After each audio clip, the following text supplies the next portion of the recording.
I worked as a flight attendant for a few years when I decided to take an extended sabbatical from college. There were a handful of bad situations that I'd encountered, but one in particular still makes my skin crawl more than any other. I was born and raised in Texas, but had moved to New York when I was 21. So when I found out at the beginning of a week-long trip that I'd have a couple of overnights in Austin, I was super excited to go to my home state for a few days. My brother lived just north of the city, and we planned to hang out and go to dinner the night that I had arrived when he got off work. And the following day, we were going to meet up with our dad who lived about an hour away. So I get to the hotel downtown, the crew and I check in, and then we each head off to our own rooms. A short elevator ride and I get to mine. We're not even 5 minutes later, there's a loud hard knock on the door. It was only around 1 or 2 p.m. and I hadn't called either my dad or brother to let them know that I was in town yet, so they wouldn't know what room. I assumed it was maybe one of my crewmates, so I headed to the door. Before even making it to the door, however, a loud, male voice on the other side boomed. "The front desk sent me about the bathroom problem you called in," before trying to open the door. "Unlock the door and open up. Miss, I need in, now." I froze in my tracks. I hadn't even been in the bathroom yet, let alone called anything to the front desk. I'm a petite chick, and while I'd take no crap from anyone despite my size, I still err on the side of caution. Slowly inching toward the door to look out the people, all I could tell was that the man on the other side was at least 6 feet tall, and easily over double my weight. No way I was going to unlock that door. I responded to the guy, telling him he must have had the wrong room.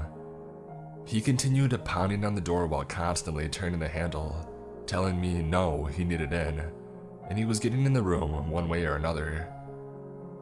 I panicked, but thankfully had the sense to grab the phone and call the front desk.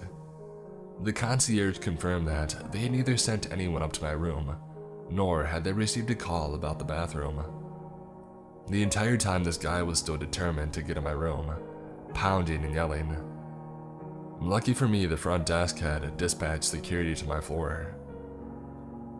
When these security officers stepped off the elevator a few seconds later, I could hear them in the hall approach and ask the guy who he was, what he was doing, and telling him that he needed to leave the hotel. He immediately gets hostile and aggressive toward them, and the front desk clerk I'm still on the phone with tells me police have been called and that they're on their way. In the meantime, I'm trapped in my room, scared out of my mind. Long story short, the cops show up pretty quickly and manage to arrest the guy for trespassing and criminal menacing or something. I later found out that the guy was also wanting a connection to a string of break-ins in Austin. He had seen and stalked me from the minute that I had entered the hotel lobby. Apparently, I was exactly his type of victim. Nothing else happened after that, but it still rattled the heck out of me for the rest of my stay in that hotel. 2 years ago, my husband and I flew to LA for a weekend getaway. We stayed at a boutique hotel off of Sunset. It's more of a hipster type place. Not normally somewhere I would stay, but it was nice, clean, and had a good vibe. We met up with our friends who live in LA and went out for dinner and drinks. It was a late night and we came back to the hotel. I was exhausted and jet lagged. It was around 1:30 in the morning or something like that. My husband is a very deep sleeper. I'm an extremely light sleeper, except when I've had a bunch of drinks, which I had definitely consumed that night. So it was lights out for both of us very quickly. Around 3 a.m., I only know the time after everything has happened, I wake up suddenly and open my eyes. There's a light on in our room. The room had been totally dark when we went to bed. The light came from the doorway, which illuminated the silhouette of a man standing at the foot of the bed, just standing there staring. For a moment I'm speechless, confused and also slightly intoxicated. I haven't yet moved. My reaction is delayed, and then the stark fear and reality kick in. I gasp and say, "What the heck?" The man was wearing a red plaid shirt and had dark hair and a beard. I couldn't make out his features as my eyes were adjusting to waking up, and the lighting that illuminated him shadowed half of his face. The man says, "I need to speak with Drake." I know this may sound somewhat comical, but I assure you at the time it was terrifying. I scream, "Get the heck out!" which jolts my husband awake, who immediately sits up and sees a man at the foot of our bed. My husband is 6'5", which may not be evident given half his body is underneath the bedding, but either way, the man responds, "Oh, sorry, wrong room," and bolts out, slamming the door behind him. My husband jumps up and runs for the door, but I stop him from going outside into the hallway. Who knows if the man is waiting there trying to lure him out, or whether there are other men out there ready to pounce. I keep looking through the people, but don't see anything. At this point, we are both shocked and in disbelief and probably still drunk. We call down to the front desk. No one answers. We call repeatedly and still, no one answers. We contemplate what to do and, around 20 minutes later, we decide to get dressed and go down to the front desk. There is an employee at the front desk and there's also a bar in the lobby. My husband walks around to see if he can spot the guy who was in our room, and as he's searching, I go up and start telling the guy behind the front desk what had happened. But as I begin the story, I burst into tears. I realize how shaken up I am. The employee gets the manager and he asks me what time the man came in the room and so on. But I don't know how long he was standing there until I woke up and saw him. I think he must have been there for a long time, just waiting for me to wake up. My husband also came back empty-handed. We got back up to the room, and the next day, the manager calls and says that there wasn't anything on the security cameras. I didn't believe him. He offers us one free night to the hotel as compensation, even though he claims he didn't see anything. We take the free night because what else is there to do? We just want to go about the rest of our mini vacation. Why was this man in our room?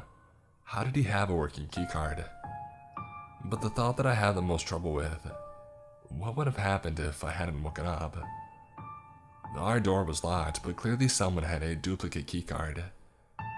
Here's what I've learned. If you don't already, always put the deadlock on your hotel room door.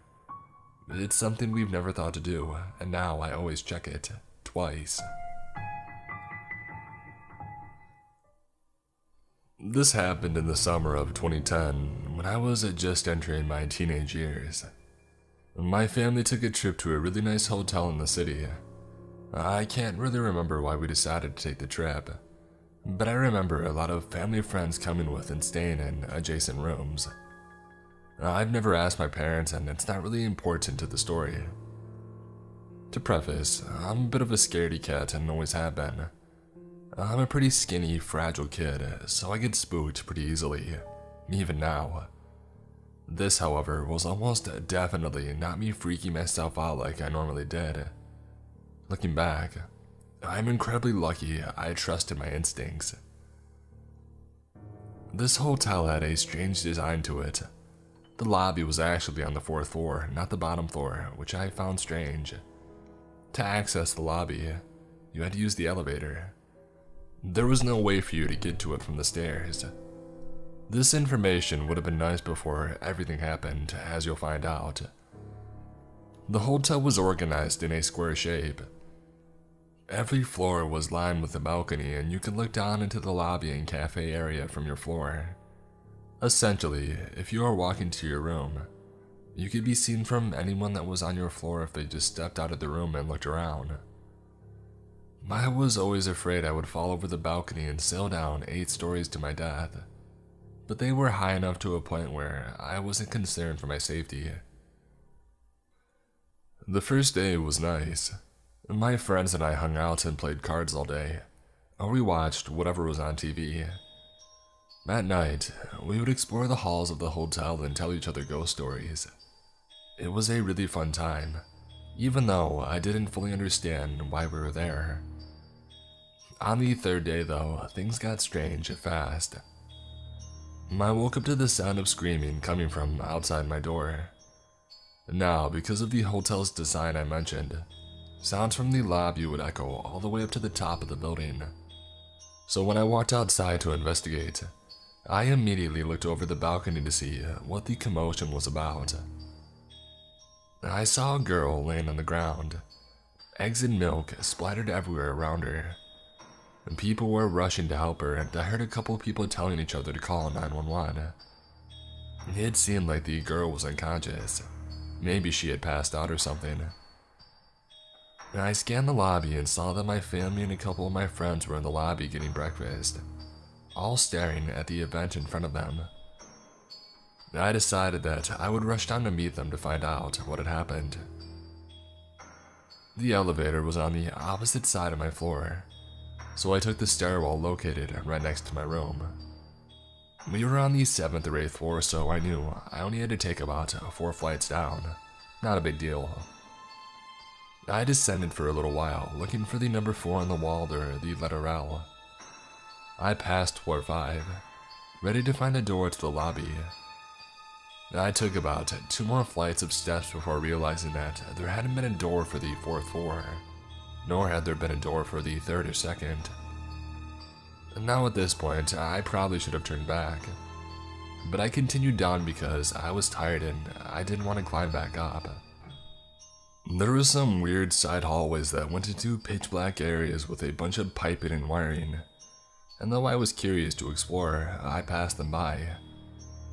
I quickly hit the bottom floor, a dimly lit and cold room with cinder block walls and concrete flooring. In front of me was a set of double doors. I hesitated at first, but I assumed that this was just another way to get back to the lobby, so I opened them and entered. Behind the doors was a massive warehouse-type room, probably the size of a smaller basketball stadium. The only light coming in was from the stairwell behind me, so I wasn't really able to see much. Stairs were stacked and covered in plastic, tables lined the wall, and in the distance, I thought I could see boxes stacked in line against the wall as well. It was probably the storage room of the hotel. I looked around and saw an elevator in the back of the room, so I made my way towards it. I closed the door to the stairwell and began to walk in the dim light. The room was super muggy and dusty, and it seemed like nobody had been down there for a long time. As I got closer to the elevator, I noticed it was a little bigger than the elevators in the lobby and other floors. I pressed the up button, but got no response. There was a card swiper next to the button. It must have been for employees only, I thought, and I turned back towards the stairwell doors, making my way past the chairs and tables along the wall. When I got to the door, I gave it a tug. Locked, of course. This is when things started to hit me, and I realized that I was stuck in the dark, dusty basement of a hotel. I didn't have a phone because my parents wouldn't let me get one until I graduated middle school, so I couldn't call anyone. Everyone likely assumed I was still asleep in the room, so I began freaking out, believing that nobody was going to look for me. I searched around the warehouse, looking for other ways out. Some areas of the place were better lit than others, so I looked around in areas that I could see first before starting on the darker side of the room. There was one other set of doors that I found, but it happened to be locked as well. I began to cry, scared that nobody would ever find me in this basement. I swear that it felt like hours, but I think only a handful of minutes passed before the door creaked open. It wasn't the door from the stairwell, rather the second door that I had found. A slim, middle-aged man in a lab coat came out of the doors. Now, if this was a 21-year-old me seeing this, I would be very confused as to why this guy was wearing a lab coat in a hotel. I was only 12 or 13 at the time, so I was immediately relieved at the sight of an adult who looked smart. I approached him, tears in my eyes, and he immediately looked surprised to see me, as you would expect. "What are you doing down here?" he yelled. I got lost on my way down to the lobby and I've been locked in here. Do you have a key? I was shaking, eager to get out of there.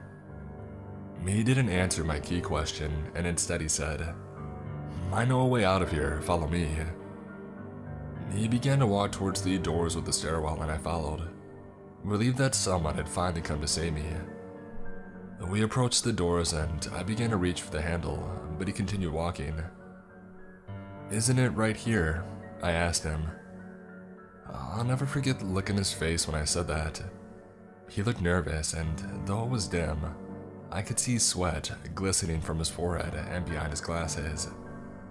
No, this way, he said sternly. I continued to follow him, but I was now nervous myself. We had passed the door to the stairs and we were now headed towards a darker side of the basement away from the elevators. He looked like he had no clue where he was leading me, as he kept checking around him, almost as if he was taking in his surroundings for the first time. We turned a corner and began walking towards the boxes, a dead end. I immediately froze, realizing that something was very, very wrong. This guy had no idea where he was going, nor did he appear to work at the hotel. I said, my voice shaking, Okay, where are we going? He turned and said, This way, just follow me. I knew that there were no doors by those boxes.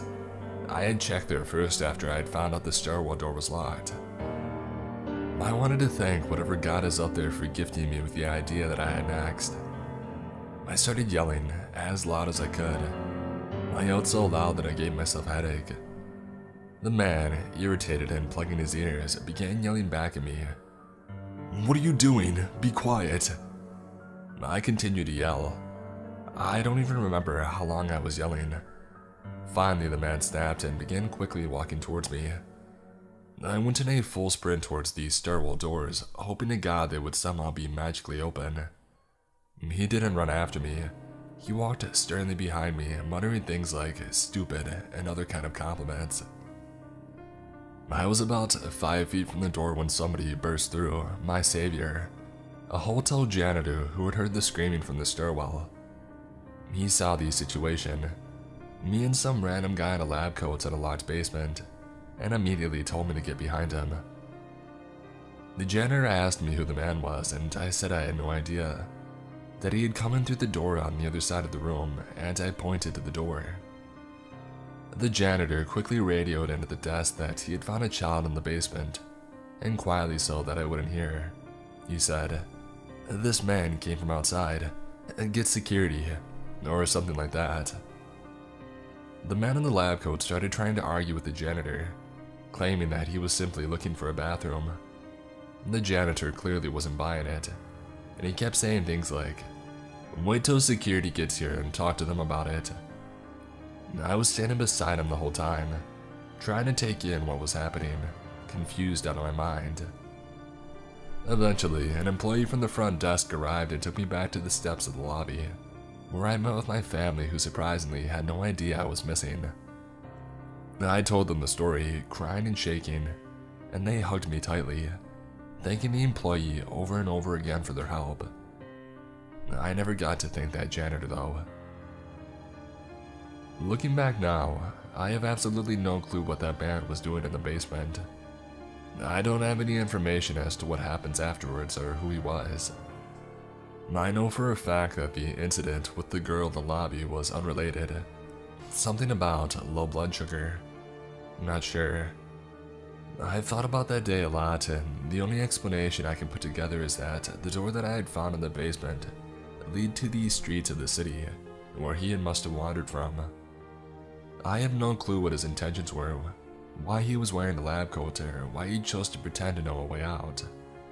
To be frank, this could have just been a huge misunderstanding of some sort, and I just chose a really bad time to get lost. But all I know for sure is if I hadn't screamed my lungs out, I might not have been telling this story the same way, or at all. So, a strange man in a lab coat wandering around a dark, dusty hotel basement. Let's not meet.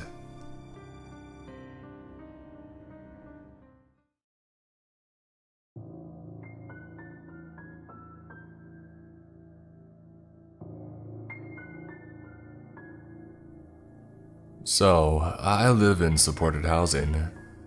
This means that I basically have a room in a house that I share with others who have learning disabilities.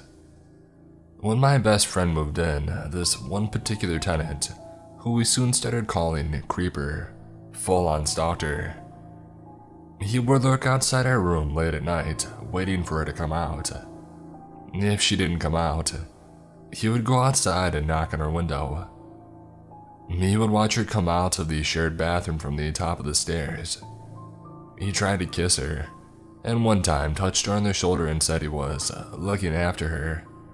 When a support worker asked what he was doing, he also waited on the stairs when her and I came back from a trip at like 11:30 at night. Needless to say, we waited around the side of the building until he went away. He also watched her through his blinds, and he's been warned at least 3 times by support workers to leave her alone. Now here's the worst part. He's 45 and she's 22. And he has a girlfriend who he's been with for 10 years, but he doesn't like her very much, judging by the frustrated phone calls he has with her on the daily. Now, he also displayed a milder form of this behavior when I moved in, but he started leaving me alone within a few months. But the difference with my friend is that he is infatuated with her. Not only is he emotionally and physically trying to cheat on his girlfriend, who he doesn't even seem to like, but he's been doing it since my friend moved in, which was at the beginning of the year.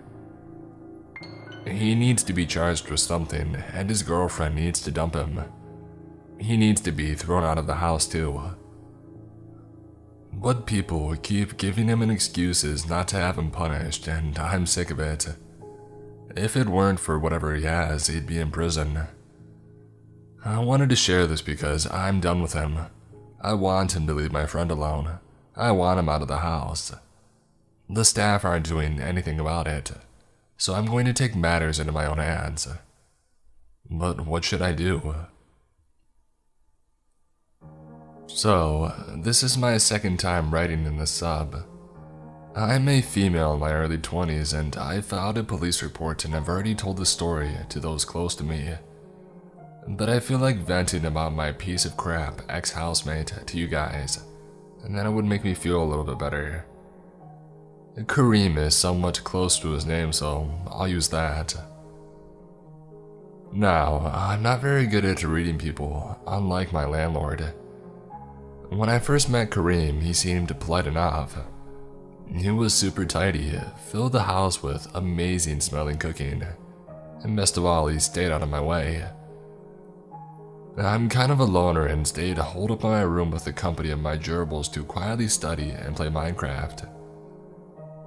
We didn't cross paths often when the school year had started in September. He was the replacement for my housemate. It's a 3-bedroom apartment, and I had been living with another girl, Nellie, for a year already. She was pretty absent from the house, and as she was almost always at her boyfriend's place, and the 3rd housemate had moved out. Early on, he was honest of his past that I should have taken as a warning, but took him as being earnest. I had asked him during the mini-interviewing process that Nellie and I were holding for potential tenants if he was 420 friendly. He was, but as it turned out, he was a little too friendly. A couple years ago, he had been arrested for illegal possession of weed and sent back to his home country of Turkey for a year before being allowed back into Canada to continue his studies. I didn't know how this kind of stuff works, to be honest, but that's what he told us. I try not to be a judgmental person, since he made it seem like it was a thing of the past. I learned this was not the case. One of the first things I noticed in September was that he smoked almost constantly. Not to the point of missing classes, but the whole house would stink up multiple times a week in the evening. Normally, I wouldn't mind a little smoke, but any stoner will tell you that each strain is different, and for whatever reason, his weed had caused really severe panic attacks for me. Around late October, I got sick of his stuff and told him to figure out how to contain it to his room. And he said that his joints are hard to contain, and that he really needed a bong. So I let him borrow mine. About 2 weeks later, in November, Kareem said that he had broken the downstem, but that he would replace it. Within a few days, he did replace it, but it was the wrong size. Maybe it was a bit picky of me, but I told him to buy the right size, and he refused. Said that it was too expensive. I mean, I don't know, it's my property and he broke it. He should fix it appropriately, right? Let me know if that request was out of line. What I know was not out of line, however, was what I did after what happened in mid-February. Around January, my landlord said we should start looking for new housemates, which was reasonable enough. Not to Kareem, though. My landlord had always been slower responding to messages due to the nature of her job, but he absolutely hated her guts for it. Called her awful things and every name under the sun behind her back, which made me feel weird considering I had been her tenant for 3 years now and we were on good terms. Before I move on to the next part, I would like to quickly add that at one point during the housemate hunting process, he asked me if I would be willing to move out so that his friends could move in, and that it would be super amazing if I did. Obviously, I said no. My landlord later confirmed that he had asked her if he could sign the lease behind my back.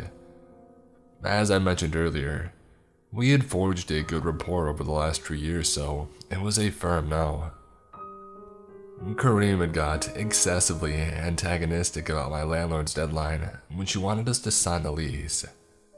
Started looking at the law, saying he legally didn't need to give her notice until X date, which wasn't true. He told me to quietly look for housemates and tell the landlord at the last possible date, which made me super uncomfortable since it was around midterms, and was secretly grateful she was pushing for the deadline so strongly. I just wanted it over with. It was shortly before I signed the lease with my new housemates that he showed how truly two-faced he was. I dug through our Facebook messages. The gist of the conversation was this. Kareem, can I use your laundry after I move out? I don't have laundry on site. Sorry, no, that's kind of weird. No, it's not, we'll pay you. We? Yeah, me and my housemates. Note, I never met these housemates before and still have no idea who they are. At this point, I started getting extremely weirded out. I said no a few times but caved and started saying stuff like, I'll think about it, to appease him. Though I had zero intent of letting him use my stuff. It seemed like the best way to get him off my back since for almost a week he had continuously pressured me and to try to get me to say yes. Things hit the first of 2 crescendos when, the day before, me and the 2 new tenants I chose, super awesome dudes by the way, were supposed to sign the new lease. Back to Facebook, and again, an approximation of our conversation. If you don't promise to let me use your laundry next year, I'm going to make a scene in front of your housemates. A scene. When they come sign the lease with her, I'm going to tell them how awful our landlord is, that she doesn't care about us and is terrible at replying to our messages. If you let me use your laundry, I'll wait until they leave to tell her to her face. In other words, he was going to make my new housemates question my judgment and make them think that I was a bad person or something. Why else would he go off in front of them and my landlord and tell me she was a horrible and nasty person? He later claimed that these messages were a joke to which I messaged back asking where the punchline was, because I didn't see it. I felt like a badass saying that, not gonna lie.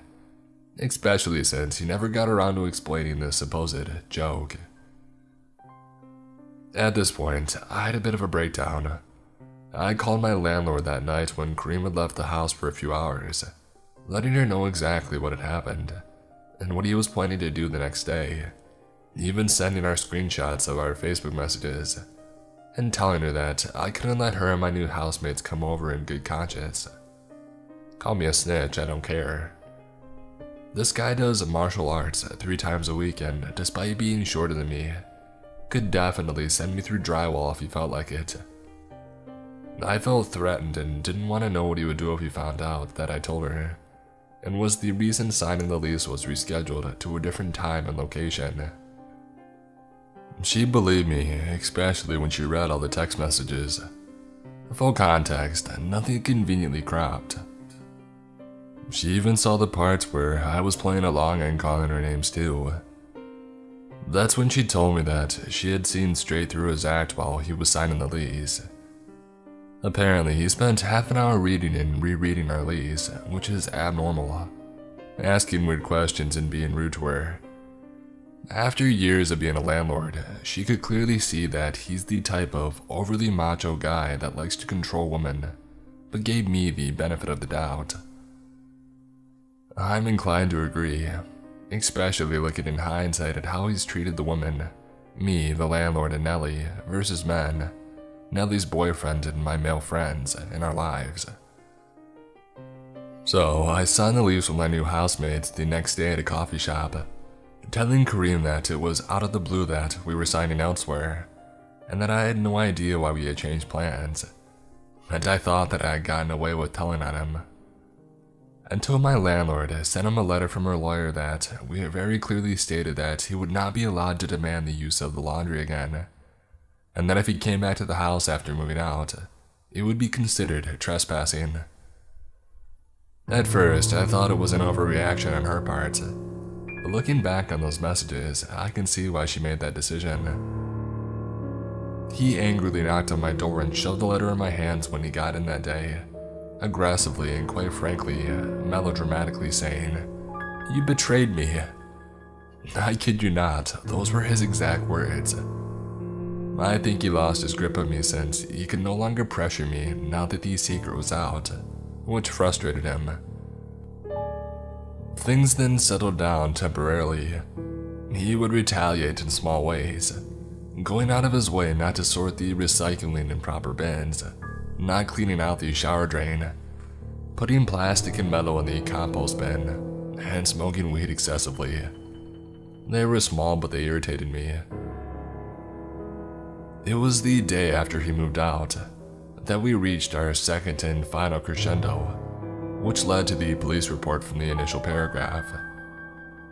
After months of stuffing a shirt under the crack of my door to keep the weed stink out, and generally being freaked out to the point of carrying a small kitchen knife in my pocket whenever I left my room after the laundry incident, you can bet your butt I was counting down those last days gleefully. He said that he left a few things behind from the kitchen. He came along with a friend and we sorted out whose Tupperware was whose. On his way out, he spotted my mop and bucket. He claimed that it was his and that he wanted it back. I had had this mop and bucket for 2 years. Why the heck was he claiming that it was his? I said no and he started roaming around the house, saying that he wanted his mop and bucket, and that if this was mine, his must be elsewhere, which made me uncomfortable as hell. I diffused the situation by saying I wanted to use it, and I would give it back later. I was planning on keeping it. I am under zero obligation to let him back in. Remember the letter that said him coming back in the house after he moves out is trespassing, and he instantly snapped out of it. Later that day, he even said that I could keep it. Why he changed his mind is beyond me. The next day, Kareem said he had left 2 more items behind. I was irritated at this point.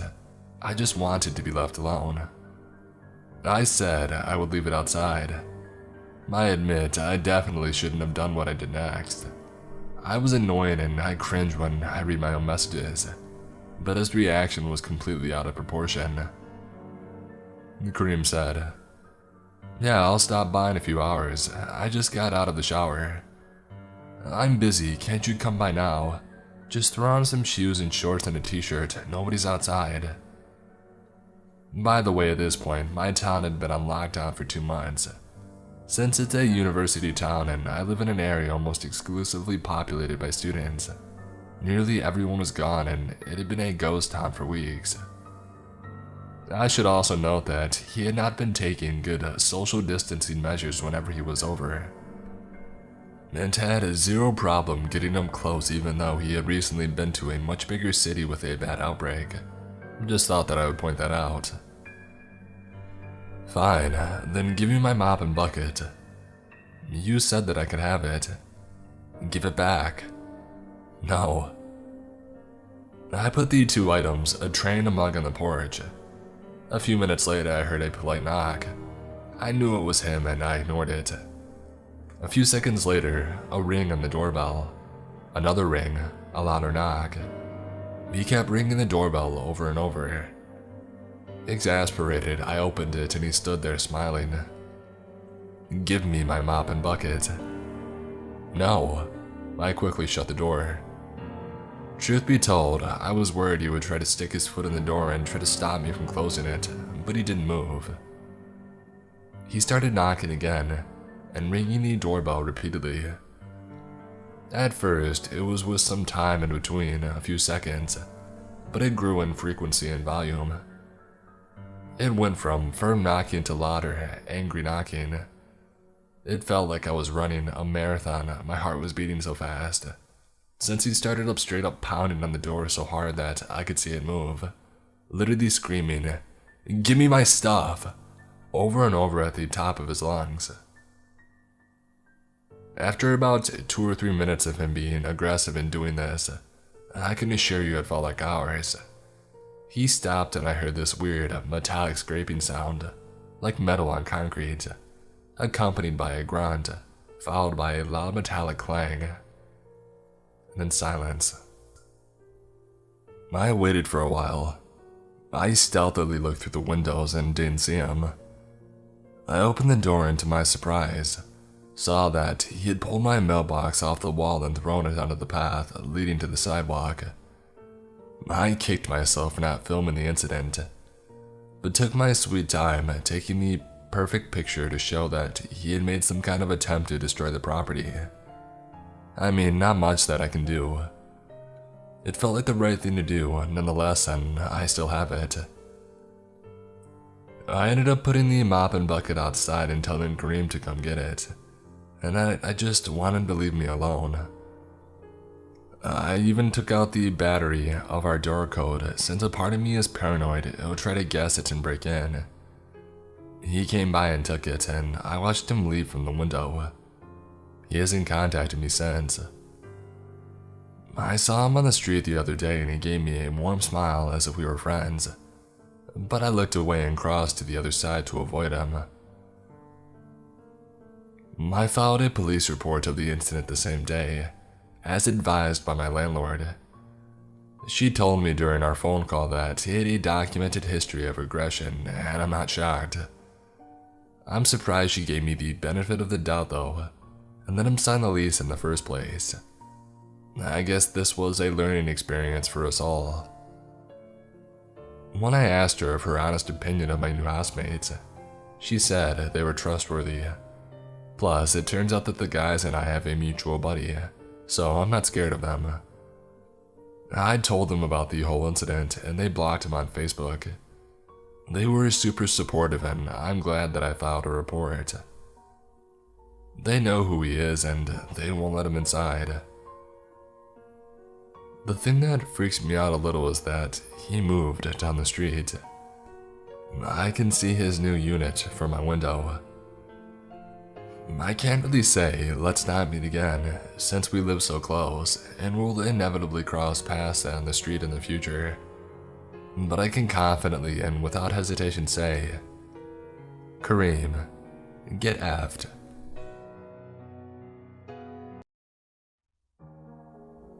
In 2011, I was apartment hunting and found this one place that seemed perfect. There is a main house. Behind it was a guest house that had been recently renovated into a duplex. The ground floor of the guest house had been converted into a large covered garage that could fit 3 cars plus a ton of storage items. It was really musty, had a terrifying spider population, and lacked working lights. A flight of wobbly wooden steps led up to the second floor deck, where two side-by-side entrance doors for the separate apartments were. When I first moved in, the guest house had just finished renovations, and the rental agency hadn't found anyone for the other apartments yet. I enjoyed the peace and quiet, which was perfect for studying. A few months after school started in the fall, a new girl moved in. She introduced herself as Angela and said that she went to the same school as me. She was studying biology and was a freshman. She seemed pretty nice and was pretty quiet at first. However, of course, cue nightmare. After the first month, I started hearing an annoying clapping noise emanating from her apartment. It sounded like she had cloven hooves. She had wood floors and the sound echoed like crazy. It would suddenly start at 3 a.m., and it would wake my dogs and they would start howling. Soon, I started hearing the most comical sex noises ever. It sounded like the cheesiest ones you could expect. This went on every day, multiple times a day. At first I thought, good for her. After the third day though, I was tired of it. Bye-bye perfect study environment. One day when I was getting ready to step outside to grab the mail, I heard voices out on the deck talking. One male, one Angela. I peeked out through my peephole and saw an older guy, maybe 60 to 65 years old, with a fat belly, white hair, and a sweat-stained undershirt. This was maybe 10 minutes following one of the comical sex routines. I assumed that she had a super old sugar daddy and waited until they left to grab my mail. A week later, I pulled into the back alley that led to the garage entrance and saw a car parked in front of the garage, blocking the entrance. I assumed Angela had a friend over who decided to park there. So, I knocked on her door and she answered in feathered lingerie and clear platform stripper shoes. A very sweaty and out-of-breath older guy said that he would move the car. By this point, I hadn't realized what Angela was really doing. I excitedly texted my friends the news and we laughed about it. The next night, it was really dark out. I had gone to the grocery store and pulled into the back alley. The floodlight was out and it was unnervingly dark. I always hated pulling into the garage because it's insanely creepy, especially when it's this dark out. However, I opened up the door, slid my car in, and then got out to unload. A dark shadow stood at the garage entrance next to my trunk. Hello. I almost peed my pants. Though I liked my guest house, it wasn't in the best neighborhood, and I was convinced that I was going to be mugged finally. Instead, the man made small talk, asking me if I lived next door to Angela, was I a student, how did I like the area, and did I have a boyfriend, and so on. He told me that I was very beautiful and that he had always wanted an Asian girlfriend. I walked closer to him and saw it was the man from the other week with the white hair and the sweat-stained shirt. I was really evasive and asked him if he needed any help. When he said that he just wanted to get to know me, I said no thanks. He told me that he would pay me. I realized he probably thought that I was the same as Angela, and I quickly told him to get out of here. I rushed past him and I went upstairs, leaving my groceries in the car and the garage door wide open. Shortly after, I started noticing that things were missing or moved in my apartment. Clothes would go missing. I would hunt desperately for a pair of leggings or a dress or a bra, and I would never be able to find them, even after searching the laundry hamper. Stuff like mail or books would be moved from one room to another. My dogs and cats also started acting really skittish. Sometimes I would catch them staring intently up at a corner. One night, I woke up at around 3 a.m. to hear really serious scratching noises coming from the living room. It sounded like a large animal with big claws was digging away at something. I mumbled, "Muffin, stop." I felt a paw on my arm and I slowly opened my eyes. Muffin was on my bed with me, looking at me nervously. Okay. I sat up and looked around. My other dog and my cat were both sleeping soundly at my bed too. So what was in the living room making these scratchy noises? I also noticed that my bedroom door, which I had shut when I had gone to sleep, was now wide open. Nope. I've never been one to believe in the supernatural, but I was pretty convinced based on the signs that there was a ghost living in my apartment. I put in headphones to drown out the noise and stayed up all night doing paranormal research on my laptop. I never once got out of my bed to check the living room. I was way too terrified. The next day, I created my dogs and cats and I went to school. When I got home, I noticed the wall next to the front door had some really deep scratches in it. The drywall and paint were ruined. These hadn't been there the previous day and my pets were created while I was gone. So I couldn't figure out where these had come from. Must be the ghost, I thought. The landlord had told me previously that there were paint cans in the garage, so I figured I would try to hide the ghost's mess with some paint. I went down into the garage. Right in front of my parking spot inside the garage is this weird little workspace that someone had constructed before I moved in. I never looked inside, but it was maybe 6x4 and had walls made of particle board. I didn't see any cans of paint on the garage floor, so I figured this was a storage room for stuff like that. I opened the makeshift door to the workspace. First, I saw shelves with paint cans. Great. And then I looked down and saw a blanket, pillows, flashlight, giant plastic canister of cheese balls, a big screwdriver, and a Velcro wallet. There was also a weird set of pull-down stairs at the top of the workspace, attached to the garage ceiling, like the kind you would use with an attic. I picked up the wallet and looked inside. Bam, a photo ID of that creepy sweat-stained shirt guy. I immediately fled the garage and went into my apartment to call the cops and report that a homeless guy had apparently moved into my garage. The cops came to investigate. First, they found that the pull-down stairs led to a door in the ceiling that resembled a ceiling tile. When they lifted and moved the ceiling tile aside, you were in my unused utility closet in my apartment. The cops asked if I ever noticed anything strange in my apartment, and I told them about the missing and moved stuff. Apparently, the screwdriver found in the workspace had flecks of paint and drywall on it. I don't know why someone would just sit in my living room and scratch at the wall with a screwdriver in the middle of the night, but I am so glad that I never left my bedroom to look at the ghost now. The cops never found my missing clothing though. The cops also never found or caught the guy. I tried to confront Angela about the weirdos that she was bringing to our building, and how one had been living in the garage and breaking into my apartment, but she mysteriously disappeared. No more funny noises at 3 a.m. or clopping. Mail piled up in her box, and then randomly, a month later, a new guy was living there. Weirded out, I called the landlord, who said the new guy was a new tenant and wouldn't give me information on what had happened to Angela. Creepy.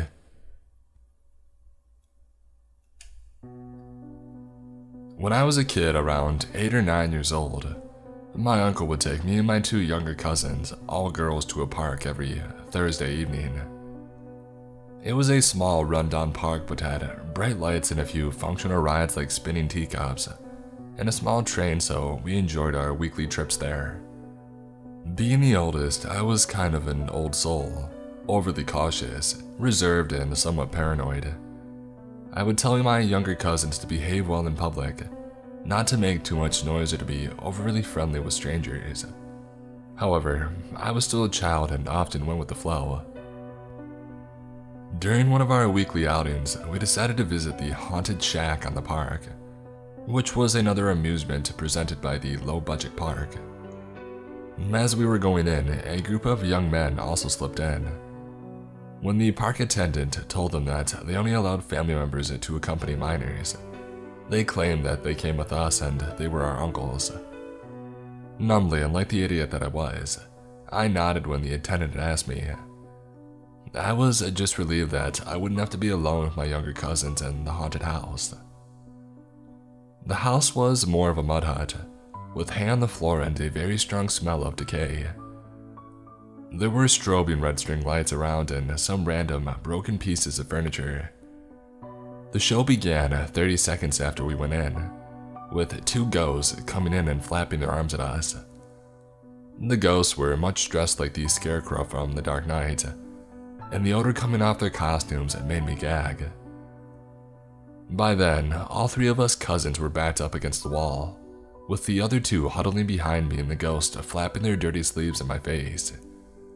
I screamed at that point, not because of my fear of the paranormal, but because being a small dark shack bathed in red light, surrounded by strange men, set off my paranoia. The young men, probably in their early to mid-20s, jumped in front of us in a very dramatic gesture with their arms outstretched, and put us girls behind them. My cousins, aged 5 and 7, started crying, and held onto both of my hands and legs of their uncles. It would have not been a creepy gesture, but the men kind of started pushing us against the wall with their bodies, hands still outstretched, and patting us on the face and body. I still remember how sweaty his hand was as it moved over my skin, and how his body pressed against mine in that congested, dark, stinky space. Hysterical, I yanked at my younger cousins and screamed that I needed to leave right then. One of the young men said something about not leaving until the ride was over, but I wasn't listening. I screamed and I hit them. I was a very charming child with an exceptionally loud set of lungs, and demanded that they open the door. Once outside, I almost fell on the grass, oddly drained but thankful to be out of whatever that was. One of the young men came up and touched my hair and murmured, "Sweet baby," and walked away. I dragged both of my cousins and ran until we found our actual uncle. The group of men just watched us go with the creepiest smiles. Also, fun fact, but there is a large hole in the boundary wall of the park, and next to it was a strip of unkempt trees, which to this day is infamous for its population of druggies. We never returned to that park again and didn't speak of the entire episode. I'm 23 now, and reading other stories in this thread just triggered that one long-suppressed memory. So, dear ghosts and uncles, let's not meet again. This happened about 12 years ago. I was 16 at the time. It was summer and I was hanging out with my friends Leanne and a guy that I liked, Billy. We were sitting around trying to figure out something fun to do when Billy said, "Let's go to a haunted house." Leanne and I were goth girls at the time and got really excited by his suggestion. I don't really know what we thought we would do. Maybe sit around in a dark house and talk to ghosts, but we drove on over to the haunted house. The house sat all alone in a giant field of overgrown grass. I don't remember what time it was, but it was dark and there weren't any streetlights near the house and all the windows were boarded up. We marched through the grass and I, wanting to seem cool, marched to the front door first. Again, wanting to appear cool in front of my crush, I decided to be the one to open the door and go in first. I reached out. The door was unlocked and I pushed it open. It was pitch black inside. I couldn't see into the house at all. It was like a blanket of blackness that was in front of me. I then got an eerie feeling. The kind of feeling you get when someone is watching you. I felt like someone was standing in front of me in the blackness. And that's when I heard it, just a few feet in front of me. The quiet and steady sound of someone breathing. I lost it. I started screaming and turned around and ran away. Leanne and Billy started laughing and followed me nonchalantly. I ran all the way back to the car where they both started making fun of me. "What was that?" Leanne asked. "Breathing, I heard breathing. Someone was breathing." "You probably heard one of us," said Billy. "No, it was right in front of me. Someone was breathing." They continued to make fun of me, telling me it was my imagination, but I was adamant. They tried to convince me to go inside with them, but I refused. I was not going back in there. I was creeped out and I had a very bad feeling. I was not going to go in that house. About 20 minutes after they gave up and we all decided on a new plan for the night. A few days later, Leanne approached me. "So, I told my mom about that house we went to the other night. She says that house is a well-known squatter house where homeless people, drug addicts, and crazies hang out. I'm so glad we didn't go inside. To this day, I know for a fact someone was standing in front of me. I don't know what would have happened if we had gone inside, but I'm so happy we didn't. I used to lead an outdoors club, and one of the trips I would always take people on was to the Smoky Mountains in mid-October. The Smokies are beautiful, and we would do a 4-night backpacking loop using the backcountry, 3-walled shelters along the Appalachian Trail. The weather was perfect. Fall colors, a cool night, and the classic fog that gives the Smokies their name. It was our last night on the trail, and we were staying on top of Mount LeConte, one of the tallest mountains in the Smokies. I had reserved all the spots in the shelter, about 12, and there were no other campsites on the top of the mountain, so I knew that we would be alone. Here's some background, bear with me. The top of Mount LeConte has a western lookout point, an eastern lookout point, and a half-mile trail called the Boulevard that connects the overlooks and runs the ridgeline of the mountain. The trail is covered by scraggly evergreens that cling to the top of the mountain, and there are 1,000-foot drops along the trail edge. The shelter is about midpoint on that trail.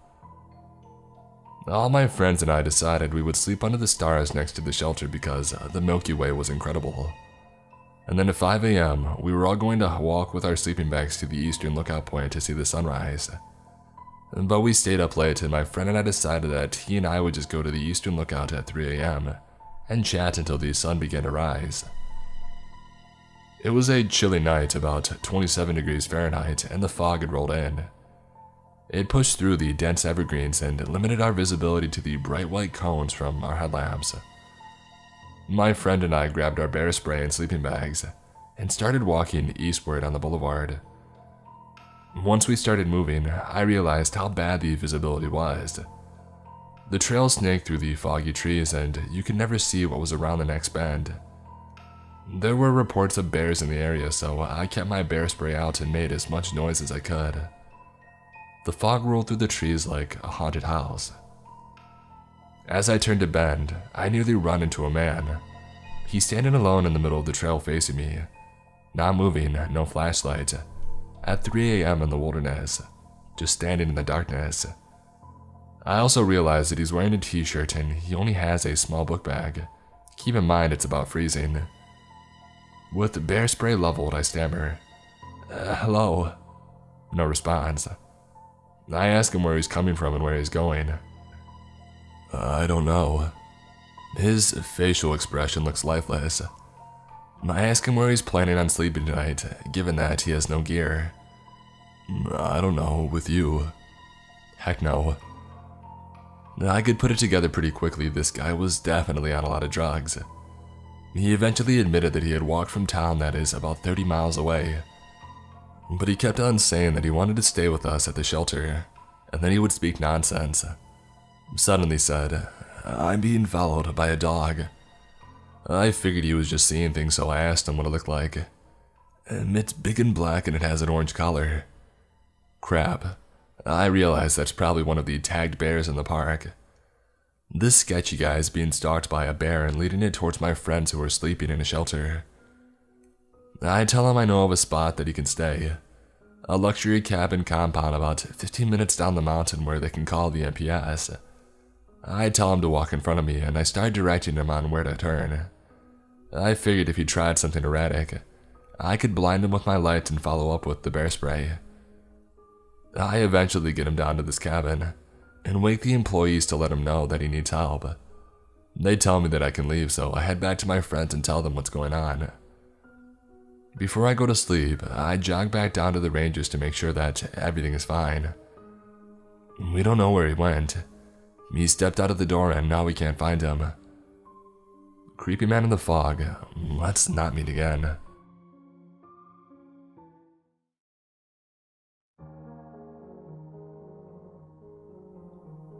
I was 14 years old when I had to live with my grandparents.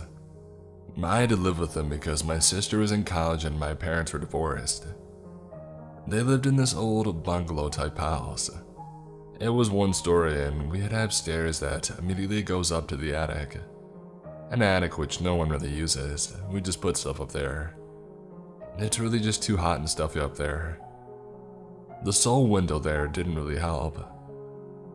The attic had old creaky wooden floors that I used to have to polish with a coconut shell, because that's how we do it here in the Philippines. That and my grandparents are very traditional. Anyways, my dorm room was near these stairs leading up to the attic. Like, you open my door and then face right and the stairs would be immediately right there. I hated that every time I left my room because I would expect that something would be immediately crawling down from the attic. One night, my grandparents had to pick up my aunt's family from the airport, but because of the horrible traffic here, they had to leave at 7 p.m. And their expected arrival back home would be at the most 5 a.m. So a 14-year-old girl would be alone at home the whole time. I told them that I would be safe here, and we lived in a gated community. We had tons of guard dogs, everything would be okay. Or so I thought. Before they left, we already had dinner, so I was stuck with cleaning the dishes and all. As I was doing that, I could hear a bunch of neighboring dogs barking a lot. I didn't really think much of it, because the dogs always do that. When I finished cleaning up from dinner, I immediately went and locked every door and window, and I turned off the lights before heading to bed. When I entered my room, the lights were open and it looked normal. My anime posters were on the wall, my closet wasn't touched. My bed was next to my barred, tinted windows. We had to tint them because I was on the first floor and my grandparents wanted to make sure that nobody would peek into my room. They were barred too because my uncle, who used to use the room, always escaped through there to go to parties. And this was my grandparents' solution to that. Nothing was out of place to alarm me. Everything was normal. Until I turned off the lights. As soon as I did that, a silhouette of a man was illuminated by the streetlights outside. He looked like he had thick curly hair and a skinny build. I thought I was having hallucinations, and so I turned the lights on again and he was gone. I turned him off again and he was back. Turned on, gone, turned off, gone. I sighed in relief. I was just tricking myself, I guess. Or something else was cast in the shadow. I double-locked my door just to be safe. One with the doorknob lock and one of those door latches type locks, and then I tucked myself in. It was hard to fall asleep when a lot of the dogs were barking outside. They weren't our dogs, but our neighbors. But I was finally falling asleep when I heard something from above me moving. Something in the attic. I pushed down the thought, I'm tricking myself again. I hugged my pillow. It's just rats, I said to myself. These rats seemed heavy and were also pushing furniture around. My heart sank when I heard them hurriedly go down the stairs and stop at the bottom. I covered myself in my blanket and I waited for something. I was also wishing that my parents had given me a phone at the time like this, but I only waited in bated breath. Suddenly, I heard my doorknob being gently fiddled. I wanted to vomit when I heard a click, followed by a quiet turn of the knob. The knob turned, but it didn't budge. When they noticed, they tried to push it. This time, I'd finally stood up. Shaking. I was a kid home alone with no phone, no means of defense. All that was saving me was this thick door from the old days. I softly pushed my body up against the door and locked everything up again. I didn't want to make a sound. I didn't want to scream. I didn't want him to know where I was. I don't know why he stopped, but he did. I didn't go back to bed. I just sat there at the door waiting. It felt like forever. I heard footsteps go up the stairs, but I still sat there. I saw something move in the corner of my eye, there out of the window. The shadow was back. I forced myself not to look. All I could think of was, thank God that they were barred. I don't remember what happened next. I think I fell asleep or I was too scared to even think straight. I just remember the next day when my family and I were finally having breakfast. I casually brought it up to them. Grandfather, I think I heard footsteps up in the attic last night." My grandmother scoffed. "It's probably rats." I never brought it up again. I didn't want them to worry. I probably was. But I do know this. Our dogs were caged up near the gate and were far away from my room, so they wouldn't have seen anything. The only dogs who were near my room were the neighbors. Also, there was nothing outside my window that could cast a shadow that looked like a man. And lastly, the attic window was open. I really don't think that it was rats. I still feel sick to my stomach, and I am honestly so freaked out right now. I have every light on in the house. Anyways, here it goes. I volunteered for a 24/7 wildlife rescue service here in Australia that mostly amounts to picking up orphaned joeys from the side of the road, catching sick wallabies and roos, getting possums out of fireplaces, and others ranging from very challenging to the basic. Now, I don't drive, so I only do rescues in my area or relatively nearby suburbs. I live a block away from a wildlife reserve that has a problem with toxoplasmosis, a parasite that is basically deadly to most macropods, animals with pouches and marsupials. So, when there was a call out at 9 p.m. in the reserve right next to me for a medium-sized wallaby with toxo, I had been bored all day on my day off and went, heck, why not? I got my rescue tub, which contained my essentials, a Hessinger bag, ties, gloves, and head torch, and I went on my way. The couple that called in the roo were at the entrance of the trail, and they told me where it was. I knew them too. Our dogs like to play together, and I was easily able to understand what part of the track they were talking about, and I trusted them. They offered to come with me, but it was cold and late, and I didn't want to stress the little guy out by having so many people around it. So I politely said no and that I got this. My area is very safe, and I've had no problems walking out late at night or in the dark. So I walked the 30 minutes up the hill into the reserve, and I found the poor wallaby. He was so lethargic and didn't bother to move when I went right up to him. Now, he was a very large wallaby, definitely not a medium, and probably weighed around 45 kilos more than half my own body weight. I normally wouldn't do these rescues because I know it pushes my physical capabilities, so I gently maneuver him into the sack I had in my tub, tie it such with some cable ties and pop him in the tub. Now, having grown up in the area and in the Australian bush, I am very used to the sounds of the animals in the night, the scratching, movements, hissing, growling, etc. And since I had my head torch on the entire time, I could see where my feet were going. I was fine. You develop a sort of sixth sense by doing this. I knew the sounds so well. I was a nighttime bush tour guide a few years before I got sick. And when I get a hair-raising feeling on the back of my neck, I know something isn't right.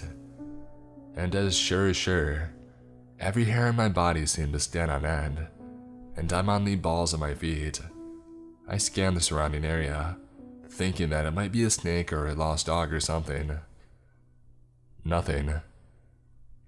Confused but still trusting my gut, I slowly start to travel back down the trail. The wallaby is so heavy that I have to stop every few meters and put it down, to stop the tub from cutting into my hands. And then, there is a large crack and movement to my rear left. I spin around and start internally freaking out. That was no animal sound I knew. It had to be a person.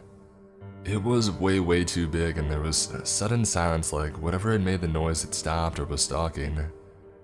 I decided to just screw it, and pulling on my gloves, hoisted the wallaby over my back, turned off my light, and started booking it down the trail, sticking to the right side just along the edge of the trees, leaving my tub behind. I doubt anybody would take it, and honestly, I was freaking out so much that I couldn't care. Luckily, it was mostly downhill, so I got out there in maybe 20 minutes or so. Every now and then, I could hear a distinctive rustle or crunching of dead bark on the ground that was way too big for any animal in my area, let alone one that would follow a human. The entire time, my instincts are yelling at me to run, run, run.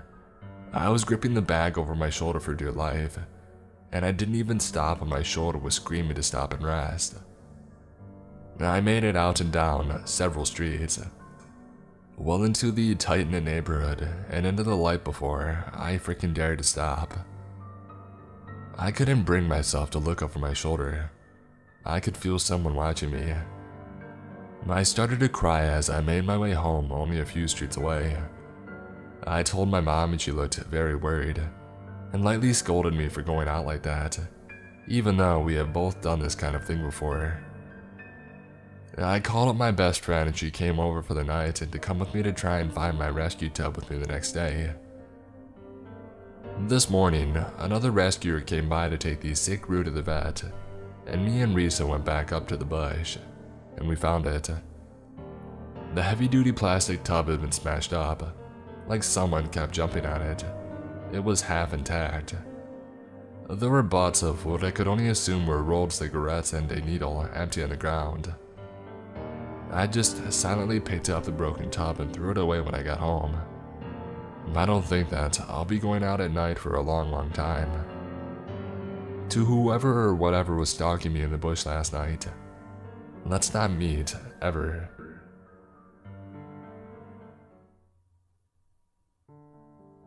To first start off, I live in a little city in SoCal with my roommate who happens to be my cousin. During the pandemic, however, I've been staying with my parents who live in a very small town in NorCal. Because of my time in SoCal, I really do not like staying in NorCal and I would rather live back to my apartment. The reason why I haven't done it is because my parents might think that I will get very lonely there since everything is closed down, and my roommate isn't there as he's with his parents as well. However, since I had to go back for a specific reason, my parents wanted me to take my dog there, Mocha, so I wouldn't feel as lonely staying there. I loved her so I didn't mind one bit. Mocha is a small, pomchy dog that loves to play around me and is usually by my side for most of the time. She also loves to go for runs with me, so I occasionally do take her on jogs. On a Wednesday night, I decided to go running with her. Whenever I go on any runs, I go at night because that's the time I am most energetic. And all the times I went running at night, I never had any type of encounters or occurrences. I put Mocha on a leash and off we went. About 20 minutes into our run, I was running through this creek where there was a park next to it and a bunch of trees surrounding it, houses to the other side. The trail was pretty narrow and the street lamps were pretty dim, but still bright enough to see up ahead. As I'm running with music playing, my leash was tugged by Mocha. This usually happens when she wants to go to the bathroom, so I stopped to let her do her thing. But when I turned around, she was in her alert stance looking straight behind where we had ran. I just assumed that she had heard a squirrel or some other small animal, as she usually does this when she sees one. I was tugging her leash telling her, "Let's go, there's nothing there." She didn't oblige at first. She just kept looking behind us. It took me about 4 or 5 tugs before she finally came to me. I resumed playing my music and we both went off running. I was almost out of the creek and then I would meet a narrow sidewalk that was straight ahead. The trail only had to take a few more short turns. Probably a minute or two later, Mocha tugged the leash again and went on her alert stance behind us. She did an aggressive bark and started growling. I stopped and was looking all around behind us. I was kind of freaked out because the trail had a couple turns and curves. This meant that something was most likely following us. My first guess was a lost dog, which was unsettling because Mocha is tiny. If it was a big dog, it could easily overpower her. As I was looking around the dim area, for a split second, I got a black humanoid figure about 15 yards away from me, right behind a bush next to a tree. I immediately turned my eyes to the opposite direction, and pretending that I did not see him, but boy was my heart pounding. I didn't see any figures or his face. I just saw the outline of his upper body. I didn't have any weapons on me as a self-defense. If this guy is following me, my best solution is to run off without him trying to catch me. I tried to play it cool and I told Mocha, let's go. The trail was going to end. I just had to make it a turn and it would be a straight sidewalk that was about 300 or 400 yards. There are fences on both sides of the sidewalk, so the only solution was to keep running forward. I went as I jogged right as I turned the corner, and made sure that I was out of view from the person I went on a full sprint as quietly as I could. The sidewalk was ahead of me, so I made sure to just keep on running. I kept looking behind me to see if I was really being followed. About being 70 yards away, I saw a person come into view from the turn, and then went sprinting as fast as he could towards me. As if I wasn't sprinting, I went and sprinted as fast as I could. I've never ran so fast in my life. Looking back, I'm amazed how quick I actually was. Mocha was keeping up with me about 100 yards of me sprinting. I looked back. The guy was still running behind me. He had a dark hoodie on, sweatpants, and appeared to be 6 feet tall. He was still in the same distance that I noticed him, which means that he was pretty fast as well. The sidewalk was going to end in about 100 yards and it would lead into my neighborhood. I could lose him in there. I was slowly getting out of breath. My adrenaline was beginning to die down. I kept sprinting, hoping that I wouldn't get too tired too quick. Another 100 yards of me sprinting, I finally made it to my neighborhood out of breath. This neighborhood was pretty broad. So, if I were to keep running, this person would have spotted me right away, and at the pace that he was running, it didn't seem like a good idea. My best solution was to hide. I went straight to a random house and jumped over to their backyard, where I would be kept hidden behind the fence. I basically threw Mocha over and myself. We were both panting, but I tried to keep quiet as I heard footsteps coming by. The guy had finished the trail and was now in the neighborhood. He stopped running, and I heard him panting. I was hearing him mutter as he was out of breath. He kept saying, "Crap, what the heck?" I was holding Mocha, scratching her so she wouldn't bark or growl. About 5 minutes later, I heard footsteps walking away and then slowly fading. I waited about 10 minutes in complete silence, to be sure that he wasn't close by. I peeked my head around the fence and I was all alone now. I got Mocha and went to the opposite direction from where I had heard the guy go. Even though I was tired, I tried to jog just so I could get home sooner. I kept looking around me. I was very paranoid that the guy would be there somewhere. I made it back home with no problem. And I've gotta thank Mocha for pretty much telling me that someone was behind me and stalking us. I don't know how long he was following us or what he was planning on doing. I just hope that he didn't get a clear glimpse of my face because I don't want to run up on him again. When I was 18, I was living in a small town. I was friends with the ratty skaters around and they helped connect with this dude who sold weed. He was 29 I think at the time and gave me pretty good deals and lived nearby. I wasn't driving at the time, so this was convenient for me. His name was Max. Max had always struck me as a weird dude, but I honestly quite liked his weirdness. Not in a romantic way or anything, but I like weird people. We had normal weed buying interactions that never lasted more than 10 minutes.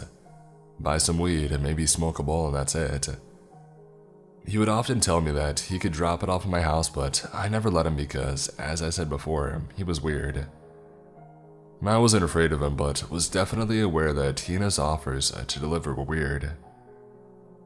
One day in May 2018, I was invited to a bonfire by the same ratty skaters that had introduced me to this guy. I had no idea that he would be there, nor was it important to me at all. I brought the guy that I was dating at the time. I said hey to everyone, including Max. We stayed for a couple of hours and some of them played some music on their guitars. Nearing the time that I was leaving the bonfire around 11 p.m., Max was getting upset about something and threw his guitar to the bonfire. I didn't know what he was angry or upset about and paid no mind to it. This happened as I was leaving with the guy that I was dating. I went to bed and woke up to paragraphs on paragraphs of crazy text messages from Max, ranging from 1 a.m. to 5 a.m. Like a constant stream of text, stating things such as, "You know how much I loved you. You are cruel." He would go back and forth between saying, "I would give you the world if you let me," and "You really do deserve him though." He said really scary things like, "You're an awful person and you should be snubbed out. Just wait, winky face." And "You are stuck. I will either love you or hate you to the fullest extent that my powers behold. Right now I pay you the worst death on you and your boyfriend." And to top it all off, he said, "Losing you is like losing a mother to me." And he told me to tell him that I never loved him and that I wouldn't hear from him again if I did. So that's what I did. I said that I never loved you and do not message me again. And I left it at that. I didn't get a response, nor did I care to get one. Max had never expressed any romantic interest, asked me out or anything. This was all out of nowhere and he was 11 years older than me. I was barely 18. That night he cut his long hair off and posted photos naked on Facebook, curled up in a fetal position, talking about being a statue of shame. It's as if he had had a breakdown, but I had no intention of causing that, and I didn't think that I would even offend anyone by bringing the guy that I was seeing. Everyone else seemed to like the guy that I brought. About a week later, Max texted me pretty late at night and asked if I had seen the flowers that he spread along my sidewalk, stating that he stole every flower in the vicinity of my neighborhood that night. I asked how he knew where I lived and he said that I hadn't seen the flowers, so he must have had the wrong house. I also told him that he shouldn't do that, as I never felt anything for him and so on.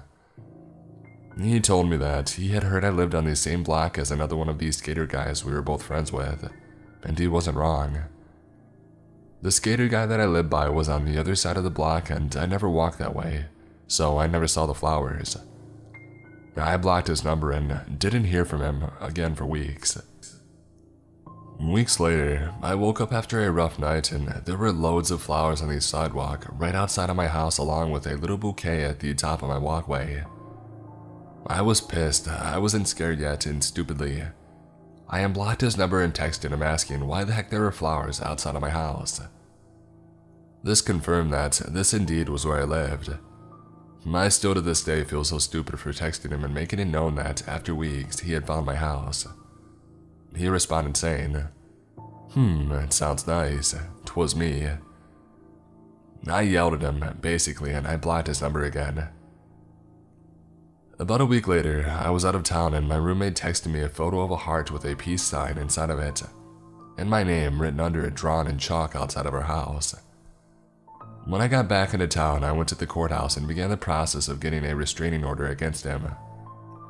And when I left the courthouse, I went to Max's work and told him he needed to stop this behavior and that he was stalking me.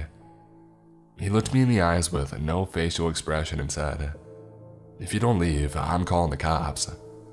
I got angry and said loudly, "Call the cops. I was just talking to them about you," and left his work in a rage. Soon after this, I began driving again. I once drove by him and he noticed that it was me. The next day, I woke up with my car covered in flowers. I presented my case to the judge and she put the stalking order in place. He was served with it by police officers and I thought that that was it, and that he wouldn't be bothering me again. I was wrong. After the stalking order was served, he made several other chalk messages on my sidewalk, left random gifts for me like chalk, and beheaded My Little Pony heads on beer bottles. I always brought these things to the police station, but they said that I needed to catch him doing it, to take a photo or get a security camera. So I got a security camera and really hoped that I would catch him. It turned out that my camera was stupid and I couldn't just watch the videos that it took, but I had to skip through second by hand. It was an impossible task. I was terrified of leaving my house at night at this point. I never had my curtains open anymore, and I was so frustrated that my livelihood was being taken away from me. Ultimately, I blocked his number in hopes that he would text me directly violating the stalking order, and after a few days, it did work. He sent me a weird text saying something like, "Forgive me, we are charming and this is harming. Let's try again." By now, it's September 2018 and he finally goes to jail. He's facing up to a year in jail and has to stay there until their court date. I finally start calming down, and I'm able to go outside at night, even if it's just to get in my car. I let myself have my curtains open sometimes. I'm starting to feel alive again. Right when I start feeling more secure in my small town life again, someone posted bail and he was released after only 3 months in jail, and I went back to living in fear. We still had court dates coming up, and I was optimistic that he would serve more time for ruining my life for so long. His lawyer kept pushing the court date back to gather evidence, and after about 6 months of pushing it back, the state decided he wouldn't do anything more and he closed the case basically. I had moved out of town 3+ hours away at this point, so he didn't actually have an option to continue this behavior. Living in this new place, I feel safe. I can walk at night and don't have to have my curtains closed all the time. It's been over a year since they decided to close the case. About a month ago, he began responding to my friends' Instagram stories, friends that live here in this new town, telling them how fond he is of me and so on. My voice had him blocked, but my Instagram isn't private, so he must have found them out that way. I have since changed my account to private and he hasn't messaged any more friends of mine. I refuse to be fearful now, the way that I was then. He will never find where I live or where I work now. However, my life is forever changed after this experience. I will always be more aware of people and their weird energy. I will always close my curtains early in the evening and make sure that all my windows and doors are locked. I will always live a little bit in fear, maybe not of him, but of it happening again. He ruined my life for a year, and I truly wish that he had gotten that time in jail. He deserves it.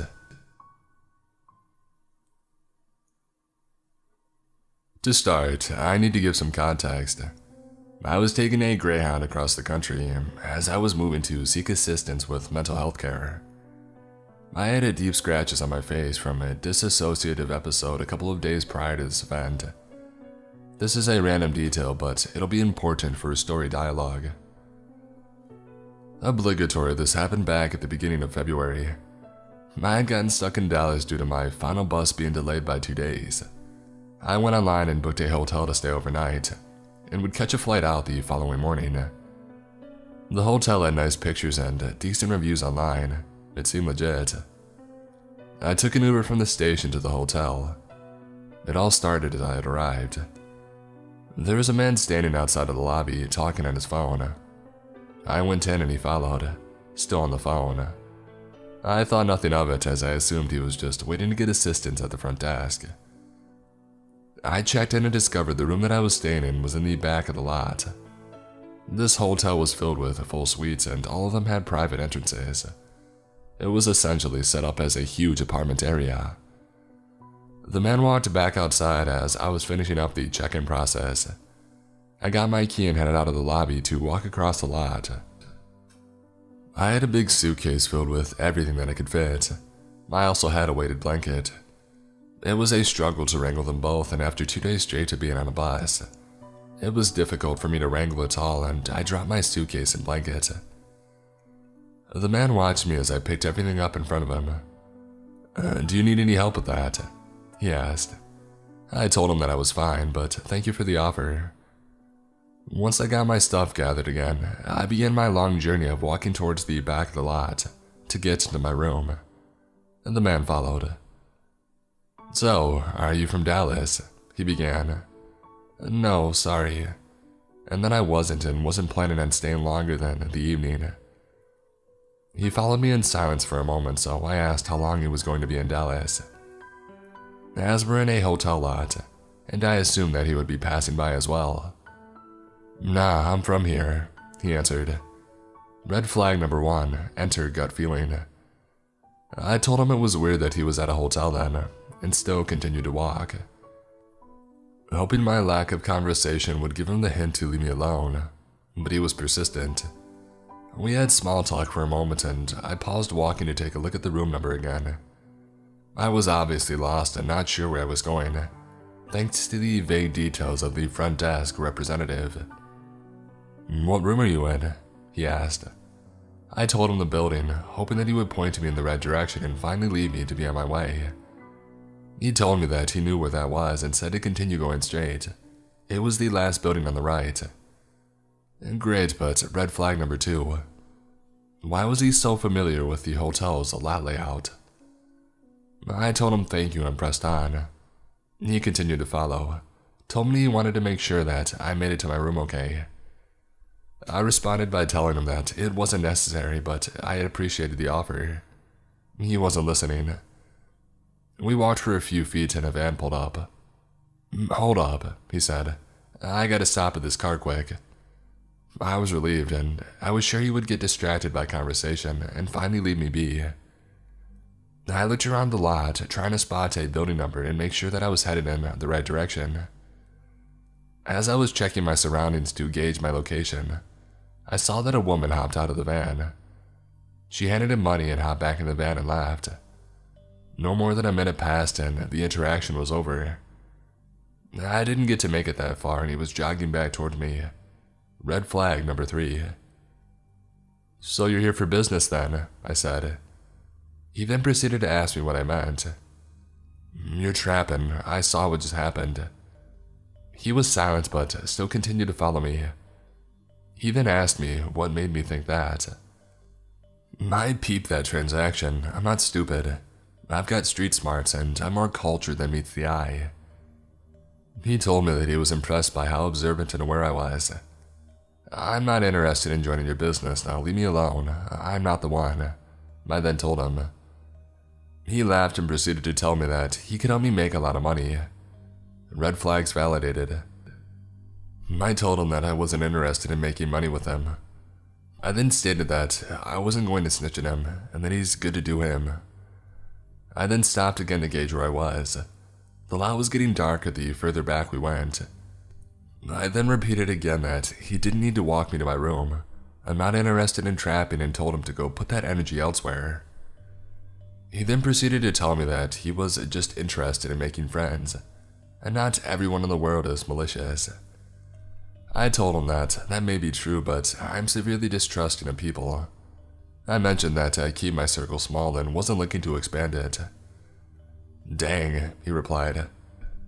At this point, my mouth was popping off. I turned on the attitude, as nicely telling him to screw off wasn't getting through his thick head.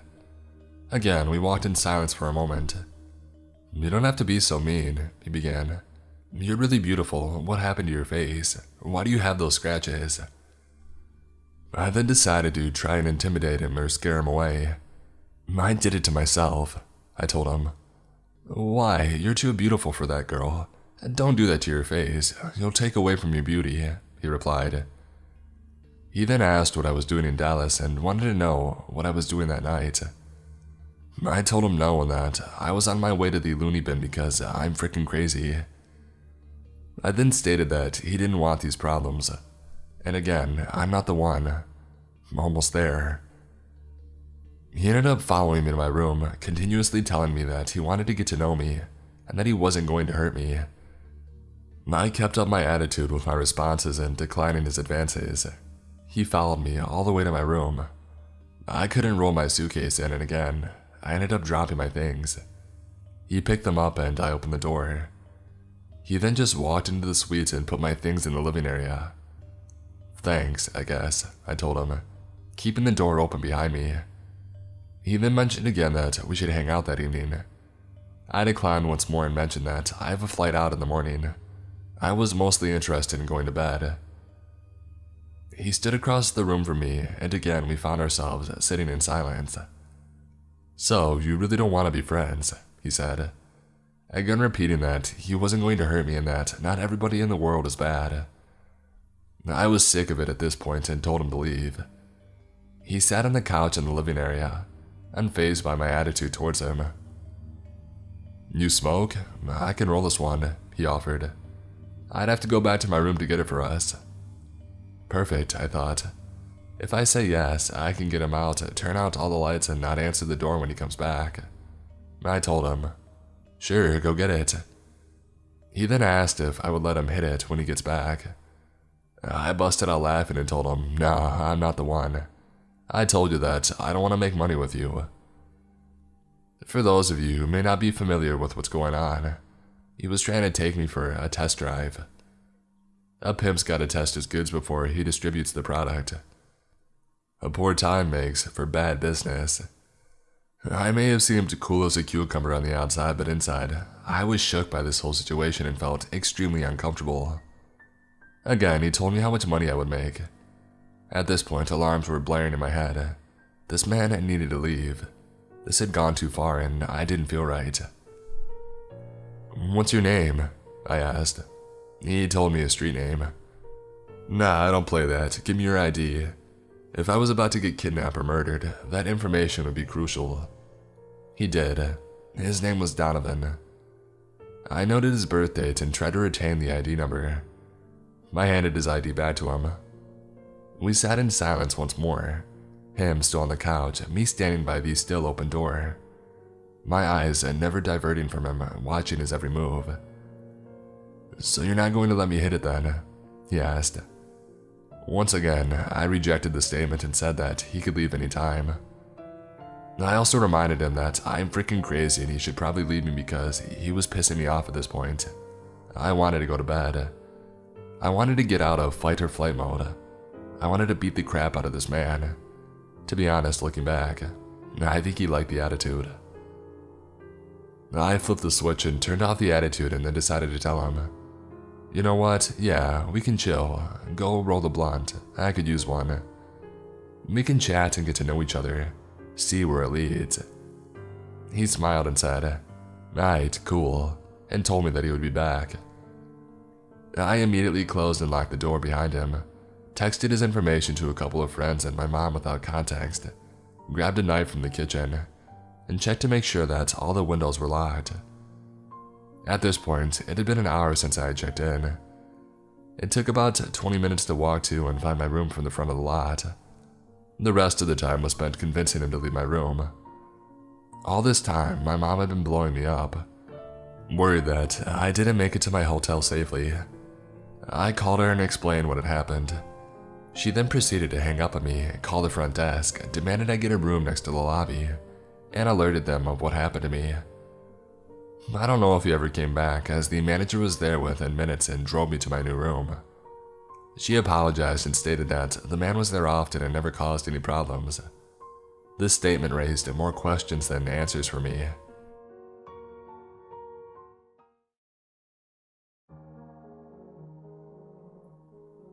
I am an avid hiker, and when I can't make the hour-plus long drives up to the mountains, I enjoy the nice hikes near my home.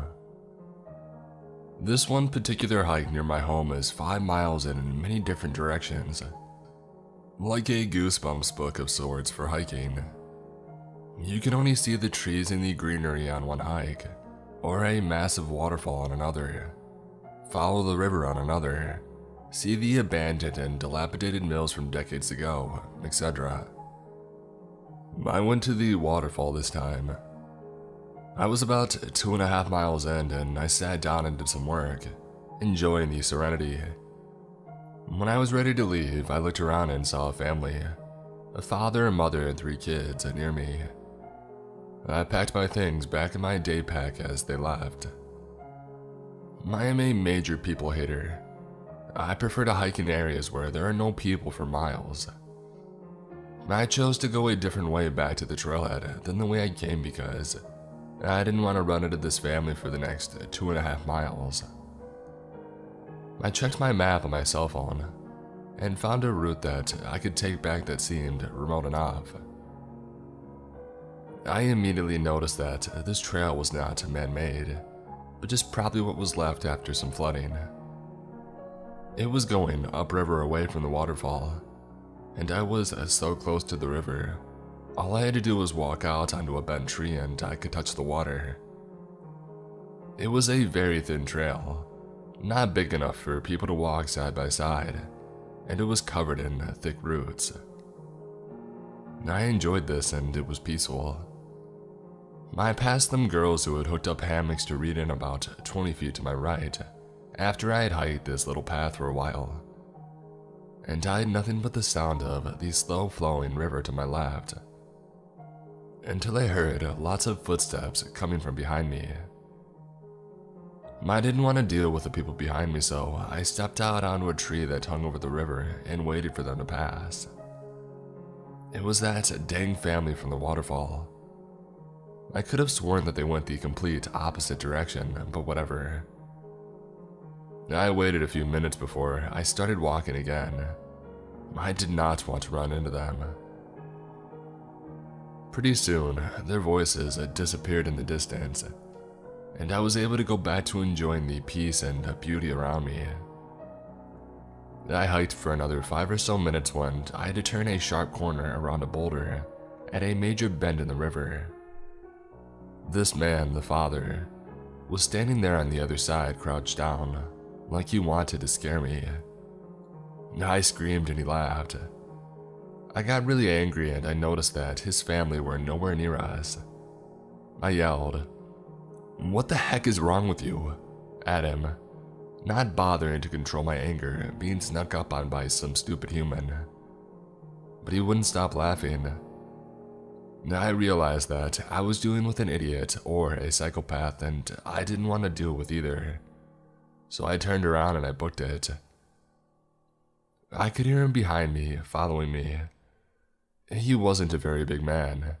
He stood about 5'6" and was around 180 to 200 pounds. But he was keeping pace about 20 feet behind me. Let me tell you that this path is not for running. I very nearly went sideways into the river a few times, but this gave me a few ideas too. The routes that I could mostly handle. I knew the terrain in the park pretty well. As long as I focused on my quickly placed steps around the thick root systems and keeping my balance, I could make it. I was running backwards towards the waterfall, downriver, where surely there would be people around. It was a straight shot. But then, I remembered the hammock girls and I remembered that they were slightly hidden, and if I picked up the speed, dude behind me would miss me turning because of the natural curves of this path. I sprinted on the trail and I burst into the hammock girls area. I sputtered out a quick and quiet explanation. A man following me, and they hid me behind the lowest hammock. Took us 5 to 10 seconds max to set up, and the 3 of us watched as this guy ran past not long after I was safely hidden. I stayed with the girls for another few minutes just to be safe, explaining the situation, catching my breath, and then went back the way that I came from, upriver.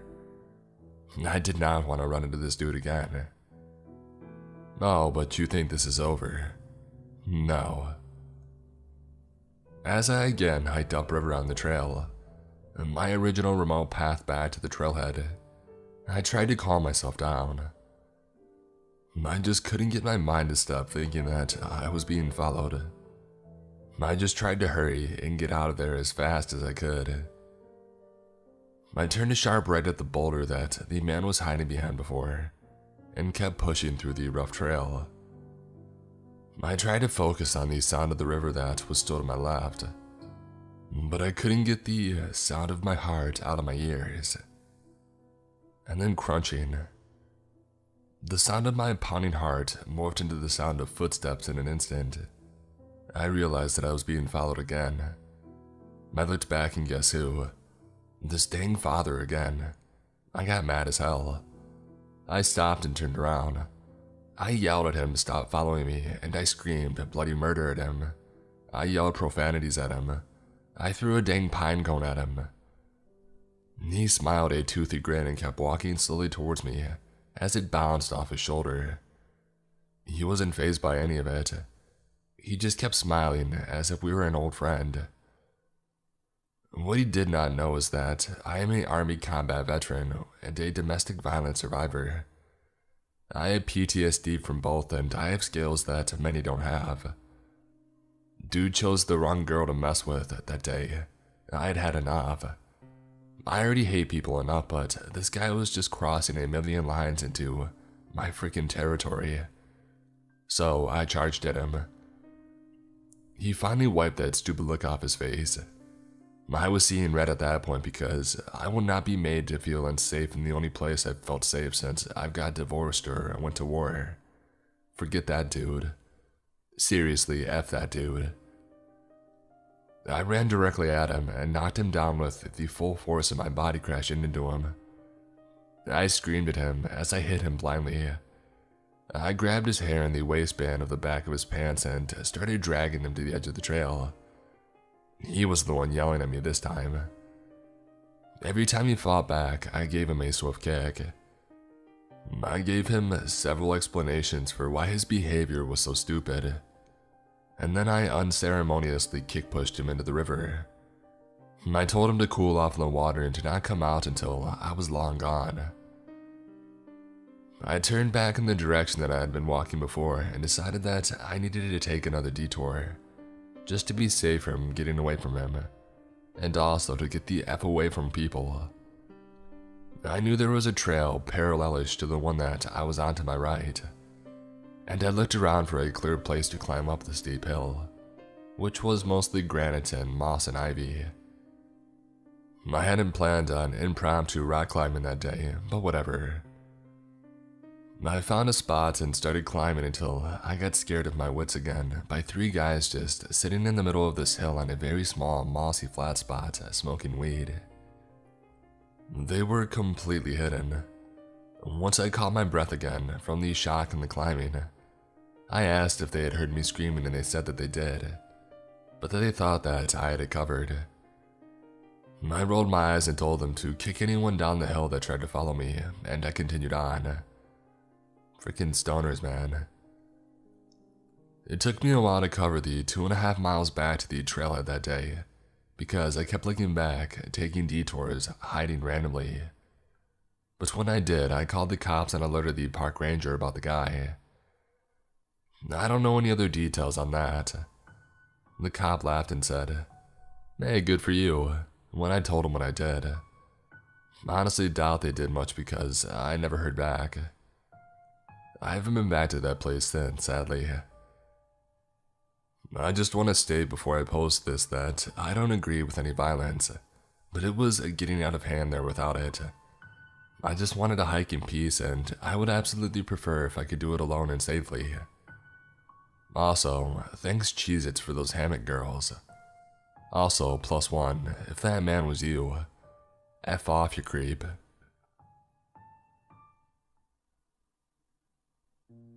A few months back, my girlfriend and I were bored hanging around the house and spontaneously decided to go for a hike.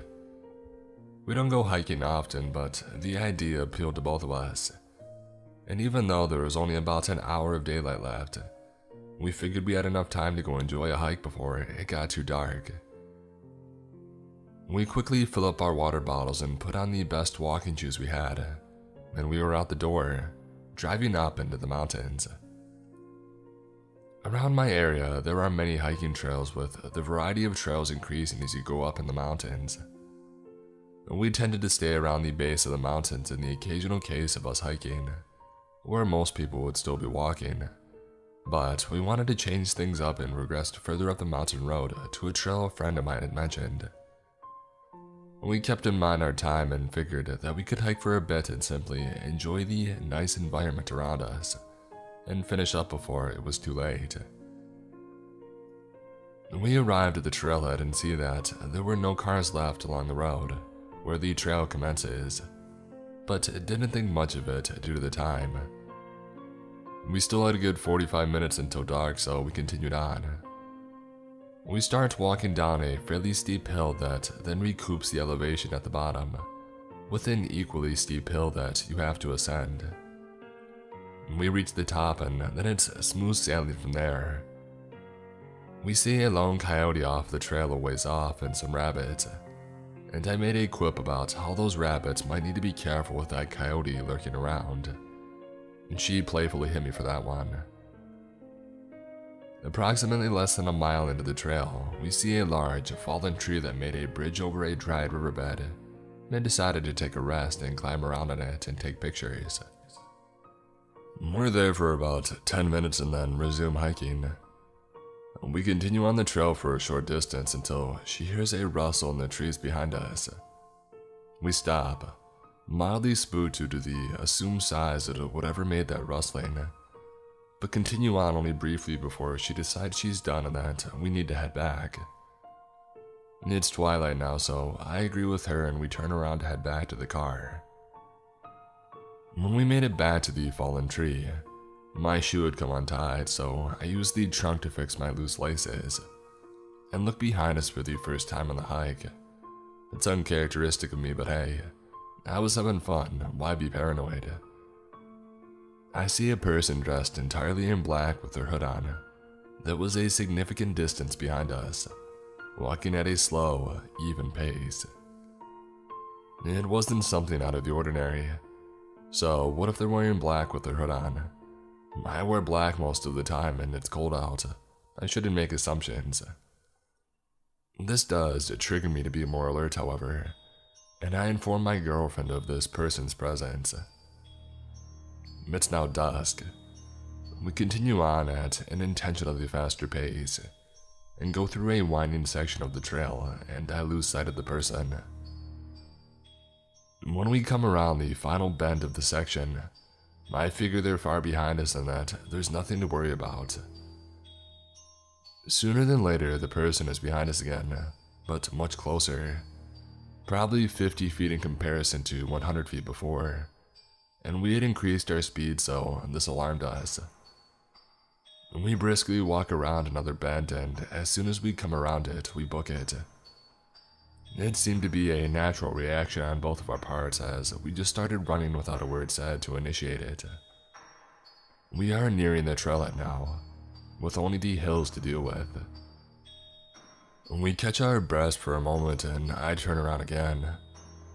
I see the person seemingly halt a sprint upon noticing me looking back, as if they were trying to uphold the illusion of simply walking. At this point I shout, "Go!" and we sprint down the hill. What little light was left struggled to make its way through the dense trees surrounding us, and the steep hill proved challenging to run down without a clear path to be seen. We both stumbled down the hill, almost falling multiple times and slamming our feet onto rocks and loose brush, but we didn't fall and we didn't look behind us. We made it to the bottom, but must continue up the initial hill and then we will have made it out. We persevere up the incline and make it back to our car. I briefly breathe in relief as I start my car, heart pounding and adrenaline racing. As I reverse out onto the road, the person emerges at the trailhead, apparently breathing heavily. We finally get a glimpse of him. His hood had fallen off his head, exposing his pale complexion and dead eyes that were only illuminated by a single lantern at the start of the trail. He was holding something in his hand, but it was too dark to see and I was not interested in sticking around to make out the object. I shift into drive and accelerate as fast as my car could muster, leaving him behind in the dust of the empty side of the road.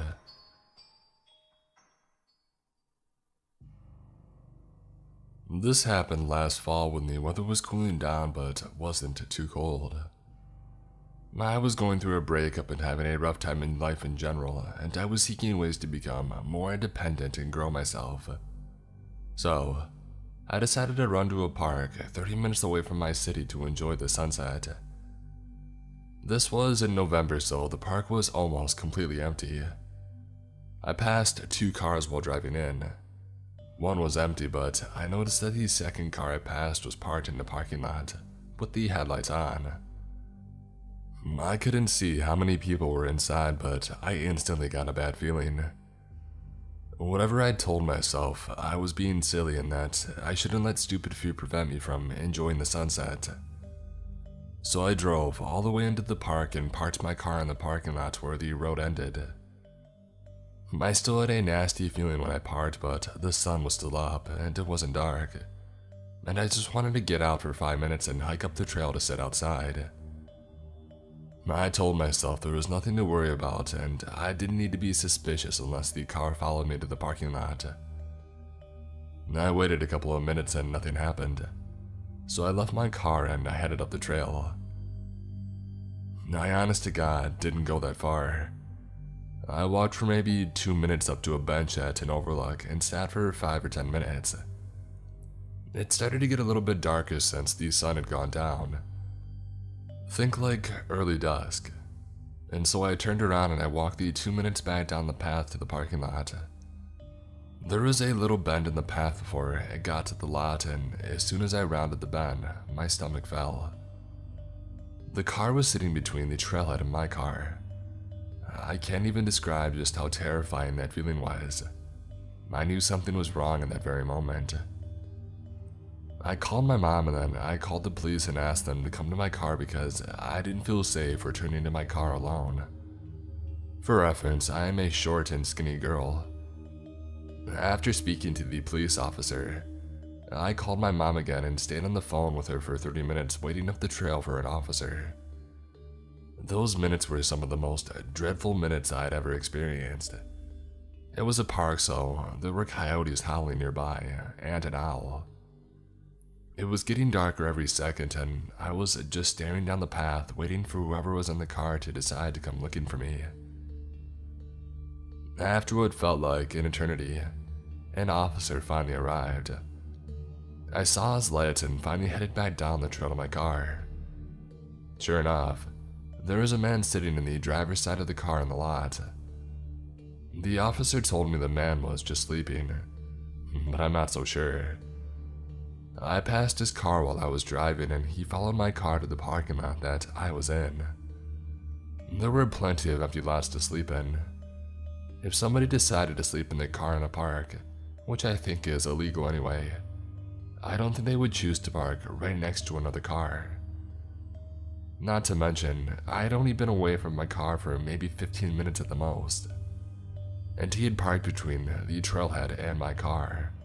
So he would see me return to my car and I would have to pass him before I could get into my vehicle.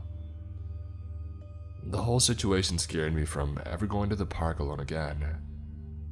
So, stranger in the woods, please, let's not meet.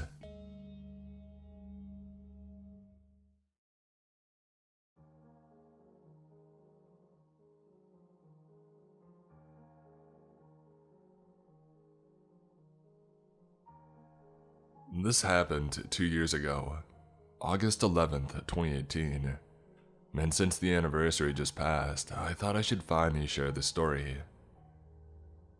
My fiance and I were on the second night of our 2-night camping trip at a popular campground about a half hour from where we live.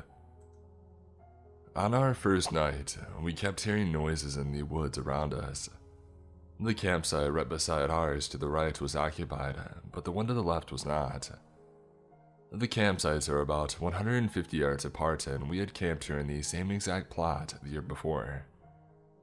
Needless to say, we were familiar with the area and the various kinds of animals that live in the woods. The first night, we heard shuffling around our tent. It was obviously something large moving around. We brushed it off and assumed it was just a deer. Now back to the main event. On August 11th, we spent the day at the battlefields a town over with my family.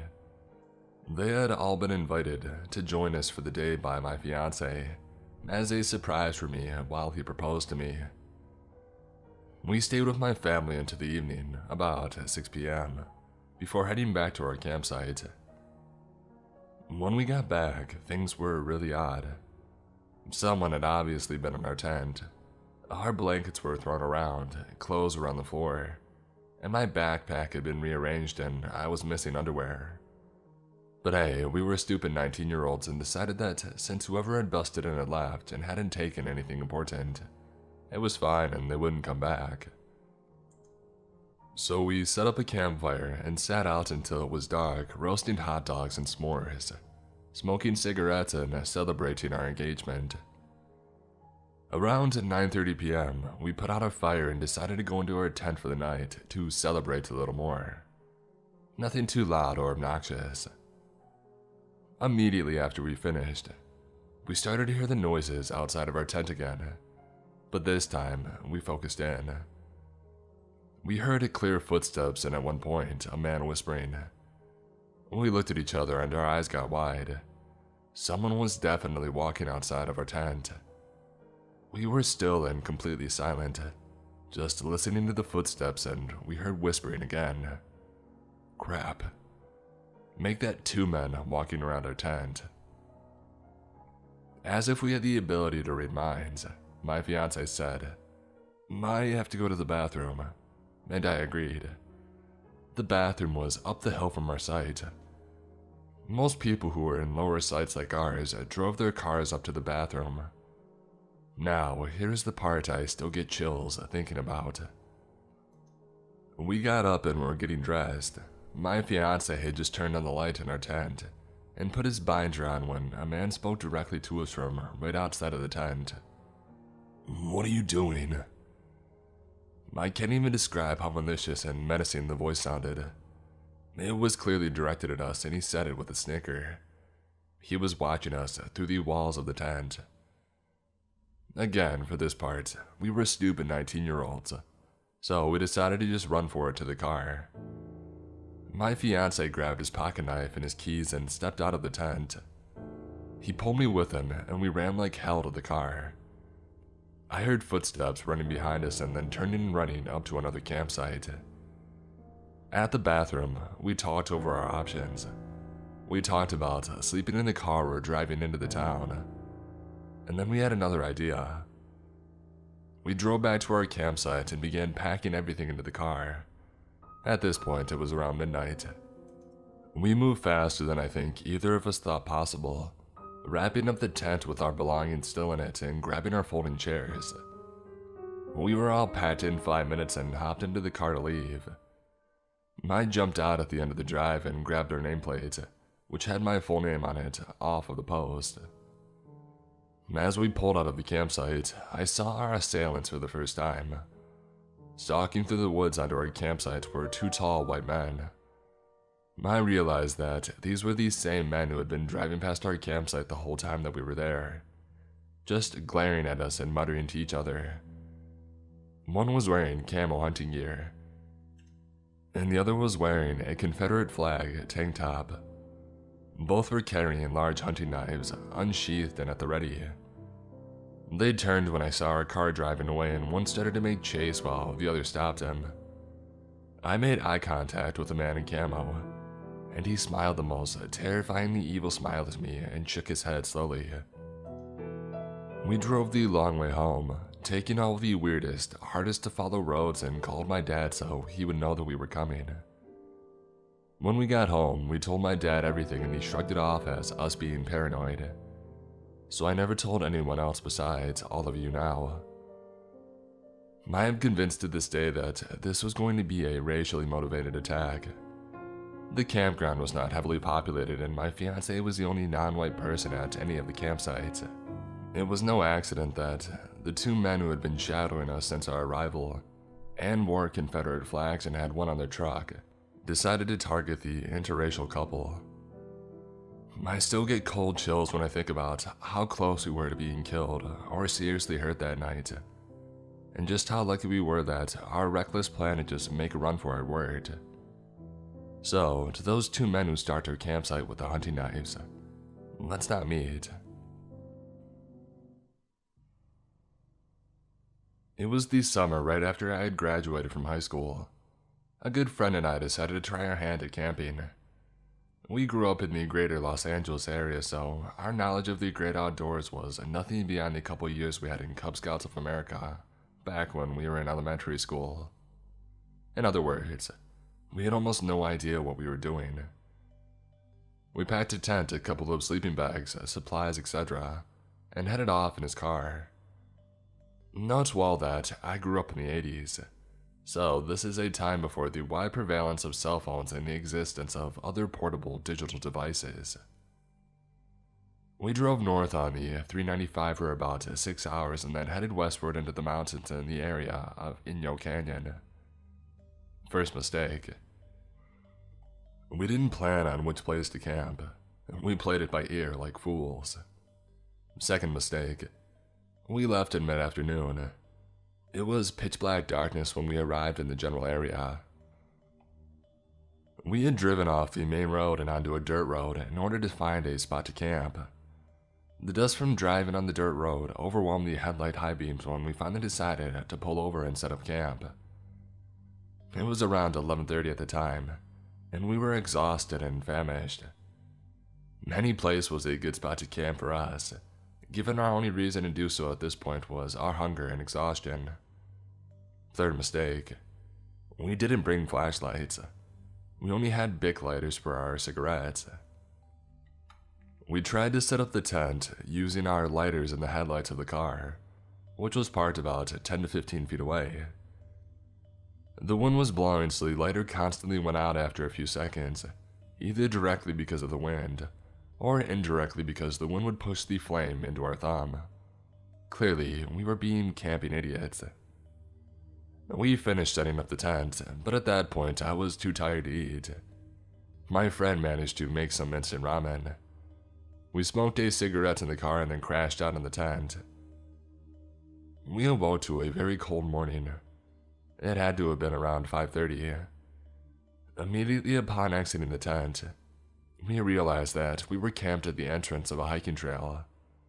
There were at least 2 no camping signs in visible distance from us. We dismantled the tent, cleaned up, and cleared out. That morning, we ended up buying some cheap flashlights and a nice hot meal in a very small town. It wasn't really a town, but more like a few storefronts and shops on a main road, about the length of an average city block. We went into some office, although I don't really recall what it was. It might have been a park ranger station, or the office headquarters for a campground. In any case, we found and reserved a site for the night. The campground was basically like a large circle with campsites along its outer circumference, with each campsite being about 50 yards from its neighbor. In the middle of the circle was a common bathroom and shower. We circled around it once more, and I think we saw one family that was all set up with a tent and camper. We found our spot and we set up camp, which was quite far from them. That night was when we had a creepy encounter. My friend and I were laying in the tent, shining our flashlights upwards and chatting. Our new flashlights eventually gave out. Yes, broken. Our fire pit was about 6 feet from the opening of our tent. It was just a glowing ember. We probably should have completely put it out, and we probably shouldn't have had the tent so close. In any case, there we were, chatting away and having a good time. My friend began to be distracted with his foot. After the 3rd or 4th time he got up to check his foot, I asked him what was wrong. He told me that something is tapping his foot from the outside of the tent. His foot was against the side of the tent, so from the outside, you would have been able to see a bulge in the tent side where his foot was. It was as if pebbles were being thrown at his foot through the tent. There it is again. What the heck? Each time it happened, there is a sound, like pebbles or a light tap. We sort of laughed it off, assuming that it was a twig or grass moving in the wind, or perhaps a loose strap on the outside of the tent. I don't recall exactly how it happened at first, but I do remember we suddenly became silent at the same time. A sound came to be audible to the both of us. footsteps slowly moving towards our tent. We wondered if it was a bear or other non-human animal, but it seemed distinctly bipedal. They were very slow and measured, like a step every 2 seconds. I finally said in a whisper, "Someone's coming." My friend didn't move. His face had an expression of fear. At some point, my friend bolted up and said, "Forget this." He grabbed his pipe, stuffed it full of pot, marijuana, and took the biggest, deepest drags I've ever seen a person take. About a minute or two later, he was out. Drugs aren't my thing, so I was alone in the tent as far as conscious bodies are concerned. I was sitting up at this point, and I had taken out the only weapon that I had, a Swiss Army pocket knife. I took out the big and small blades, as well as the ice pick in the middle, and held it like some ridiculous melee weapon. I could see the glowing embers in the fire pit through the sheer nylon material of our tent, and I was able to roughly but barely discern some of the rocks around it. I watched and listened intently. The footsteps came closer, and at the same slow pace. With each step, I could hear the dirt and rocks underfoot crunching and grinding. At some point, it was clear to me that whoever it was standing between the tent and the fire pit. For my fuzzy line of sight to the burning embers through the nylon tent became obscured by someone outside the tent. The footsteps stopped right at the front of the tent, about 6 to 8 inches, no more than a foot, from the entrance to the tent. It was silent for about 1 minute, and then I heard a click. At exactly the same time, I clearly saw through the nylon tent wall a flashlight turn on. I was able to see not just the flashlight, but the outline of the hand holding it. The flashlight was shining on the zipper entrance into the tent, just inches from the zipper. Blood drained out of my head and my palms instantly became dripping in sweat. I yelled, "Who's there?" There was some fear in my voice, but it was mostly aggressive in tone. Whoever it was, the person immediately turned off their flashlight. I didn't move, but neither did they. The person just stood there inches from the tent's only entrance. My friend is out, totally unaware of what's going on. Nevertheless, I pretended that he was still awake and whispered just loud enough to be audible to our visitor. "Yes, loaded. There's one in the chamber," as if my friend was awake and asked me about our gun. Fourth mistake. We didn't have a gun or any real weapon for self-defense. It felt like an eternity, but after sitting still for at least 10 minutes, I heard feet slowly turning into the dirt, and then slowly walking away from the tent. I stayed up the whole night, and it wasn't until the light of dawn came through the tent that I crashed out. The heat inside of the tent woke us up, and it was near noon by this point. We went outside to inspect the site but found nothing missing. However, we did find boot prints leading away from our campsite and outside of the campground. That was the last time I camped in a tent.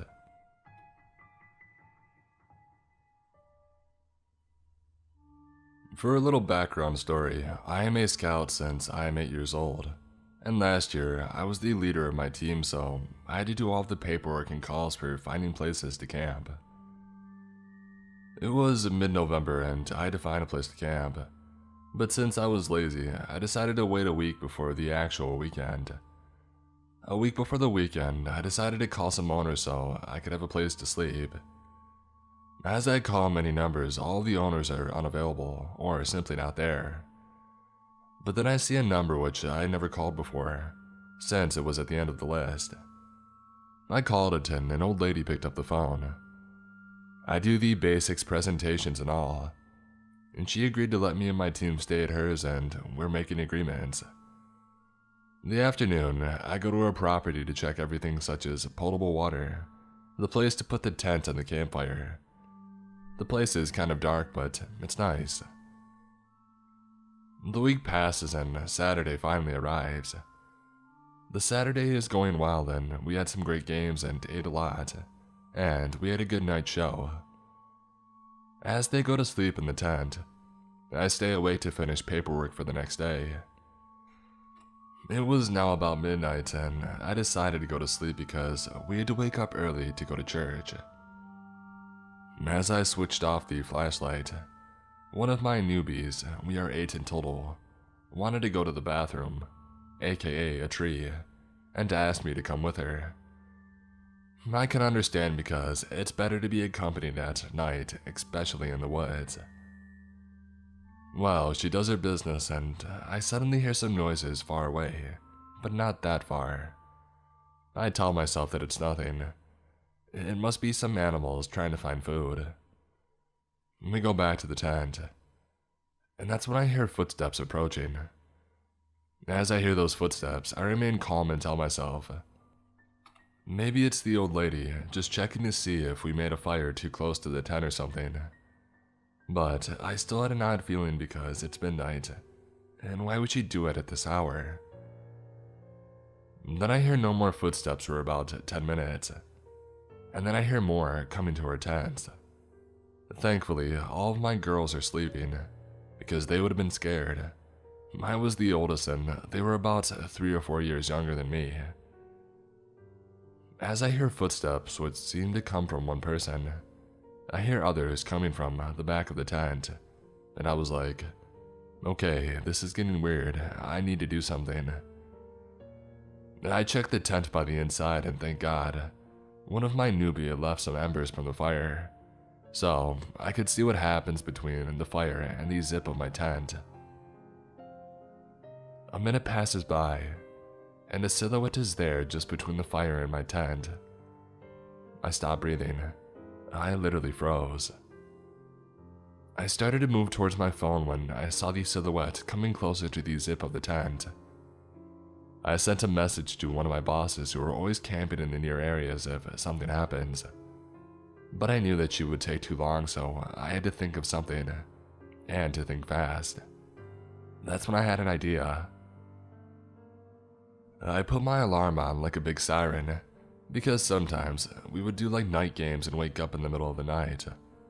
So I put my bell on and my girls woke up. The silhouette had started to unzip. I actually saw fingers from below. But as the silhouette heard my girls waking up, she or he sprinted back to where he came from. And that's when I saw 2 other silhouettes sprinting back in the same direction. Everything ended well. 20 minutes later, my boss came and stayed the night, and I never had to deal with those silhouettes again, thankfully.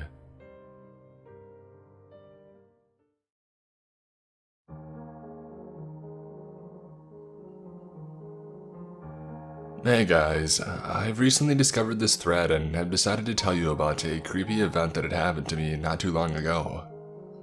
So before I start, let me tell you a little bit about myself and give you some backstory. I am a 15-year-old straight male. I live in Germany, but I come from a small European country. This event had happened before my removal to Germany. In my country, we have field trips, usually at the end of 8th grade, that last for a week or so.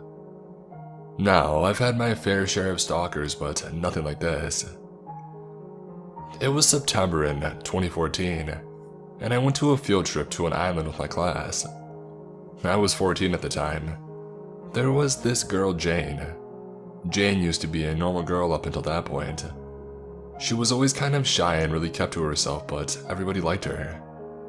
She was never bullied or anything, just a normal shy girl. We used to chat on Facebook a little bit, but nothing serious. I never really harbored any feelings towards her, neither in her favor nor against her. So, back to the field trip. I've smoked a couple of cigarettes with my mates in our hotel room, and then we went outside. The teacher wanted to show us some plants that were specific to that area. Now, I noticed that Jane was talking to me more often than before, and that she had walked very near me, but I thought that was merely a coincidence. I didn't make a fuss about it. But as time went by, the things had started to get worse.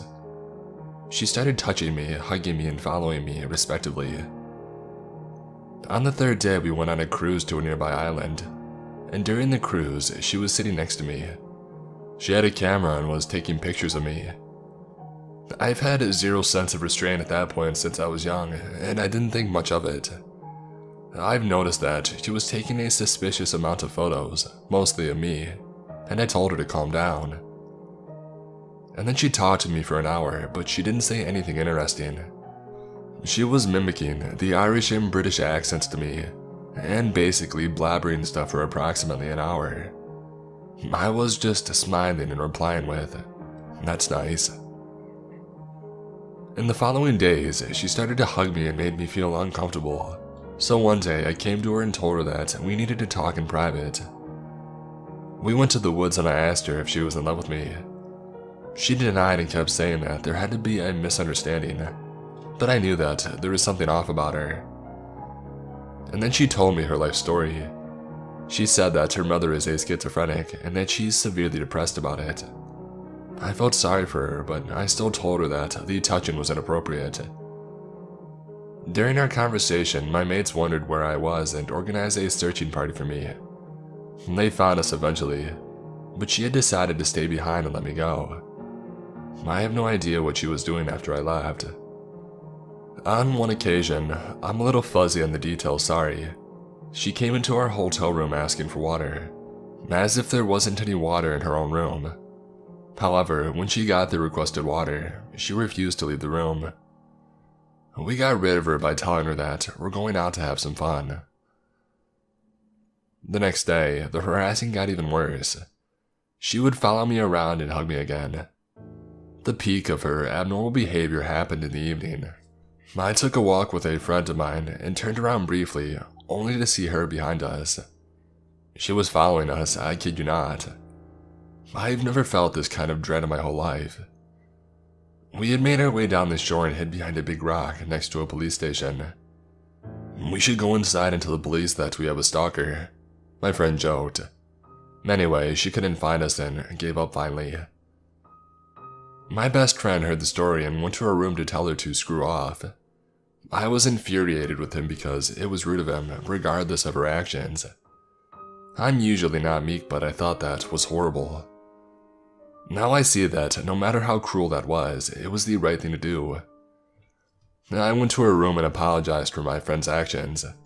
She was in her bed, sobbing uncontrollably, and I calmed her down and went outside. A female friend of mine, Sarah, had invited me to come to her room so we could discuss something. I made my way to her room and saw two other girls there. We sat on the chairs in her balcony and she had told me that Jane is a very depressed person who has done some self-harming in the past. I was shocked when I heard that. So, amidst our conversation, I winced. I raised my look and saw Jane, maybe 50 meters, 165 feet away, just sitting on a rock, listening to music and staring at me. She had a solemn look in her eyes. I suddenly felt dismay and told my friends that we have a spectator. They went to and we decided to pry on her a little bit before backing out of the bedroom. "Just stay away from her," was the last thing Sarah told me before I left. And to my luck, it was the end of our field trip and I finally got some rest. Weird encounters with her became fewer and fewer because she was often absent from school. Later, I had found out that she had overdosed on sleeping pills a couple of times but survived all of them. There was even a rumor that she had ended up in a psychiatric institution, but I have no proof of that, so I can't tell you that correctly. Anyway, the point of this story is that sometimes you have to be rude so you can prevent something like this happening to you. It may seem cruel or might even hurt the other person, but in the end, it's your life and you have to stand up for yourself and make sure that you're happy. So, this happened back in 6th grade and I think it's the closest that I've ever come to dying. At the school I went to, we always used to have some big end-of-the-year field trip. We would usually go to some city and look at all the important or historic buildings, have lunch, learn some stuff, and then leave. That year, we were going to New York and me and a couple of friends planned out what we wanted to do. We wanted to go do our own thing, go shopping, get some new clothes, that kind of thing. Only when we got to the school the next day, the teachers made it really clear that we had to stick with the group. But since we were all stupid, rebellious 6th graders, we decided that we would just have to work around it. Now on the ride to New York, me, my friend Olivia, and my friend Devin decided that we were going to leave the group and do whatever we wanted. Our class was pretty big, almost 60 of us because they put 5, 6, and 7 together. So we thought if we weren't gone too long, nobody would notice. We had brought money and we planned on buying tons of stuff, because even though we were a big class, we lived in a small town with only a couple of stores. Olivia loved shopping and she had really researched the area that we were going to be around, and picked out all of the good stores. She even made us a little map. She was good at that kind of stuff. Anyways, when we got to New York, Devin chickened out because his parents were pretty strict, and he didn't want to get his phone taken away again. Olivia and I decided that he could just give us his money and we could buy the stuff for him, and so we did that. And after they herded everybody off the bus, we kind of lingered back. We were right about them being distracted by everyone else, because we got away no problem. Olivia's map worked out pretty good, and we were gone probably 10 or 20 minutes before stuff started getting scary. We had just left the store, and Olivia was carrying her shopping bags when this guy noticed us. It probably wasn't hard to pick us out. 2 little 6th graders walking around alone, carrying a ton of clothing. He started calling out to us, saying how he could buy us more clothes, all the jewelry that we wanted, if we would just come with him. We didn't believe him, of course, and we just kept walking, heading on to the next store. Only this guy wouldn't stop talking. He started following us now, and getting kind of upset that we wouldn't answer him. I told him to screw off because I thought that he would take a hint. There were tons of people around and we figured he couldn't really kidnap us in front of 200 people. But he kept following us, and he started getting a lot closer. He had probably been about 30 or 40 yards back when we could barely see him over the other people, but now he was only 15 or 20 feet. And that's when we started panicking because crap, there was this weirdo after us and we had no idea where the group was. We decided to split off from the sidewalk and head down into some alley, because we figured people would call out the guy if he started to follow us. But of course, it was New York and everybody else was wrapped up in their own little problems. So now we're walking down this dark alley and this guy is still after us. He fell a little bit back, probably back to about 30 feet now, but now he's not pretending to be a good guy. He's talking about how he's going to kill us and how they'll never find our bodies, and how much fun he's going to have with us. And he's smiling this deranged grin the whole time. We're both on the verge of tears now, because we figure this freaking psychopath is going to kill us. Olivia just decides to drop her stuff and yells, "Run!" And so we both start running. And we're probably about halfway through this alley, but then she turns around and she screams. So I turn around and I see this psychopath is running after us now too, and he has a knife. We're both screaming now, and I'm running faster than I ever had before.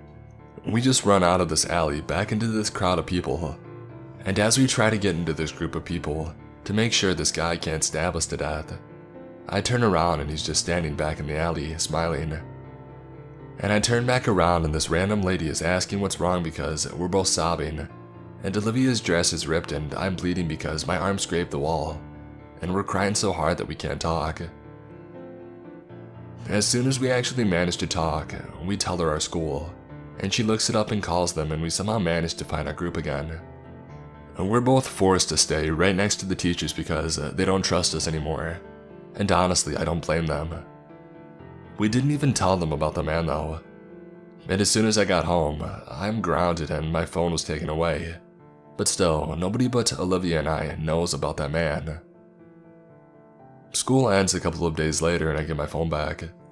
So I text Olivia and she sends me a picture of our class in front of some important building and says, "Look in the bottom left corner."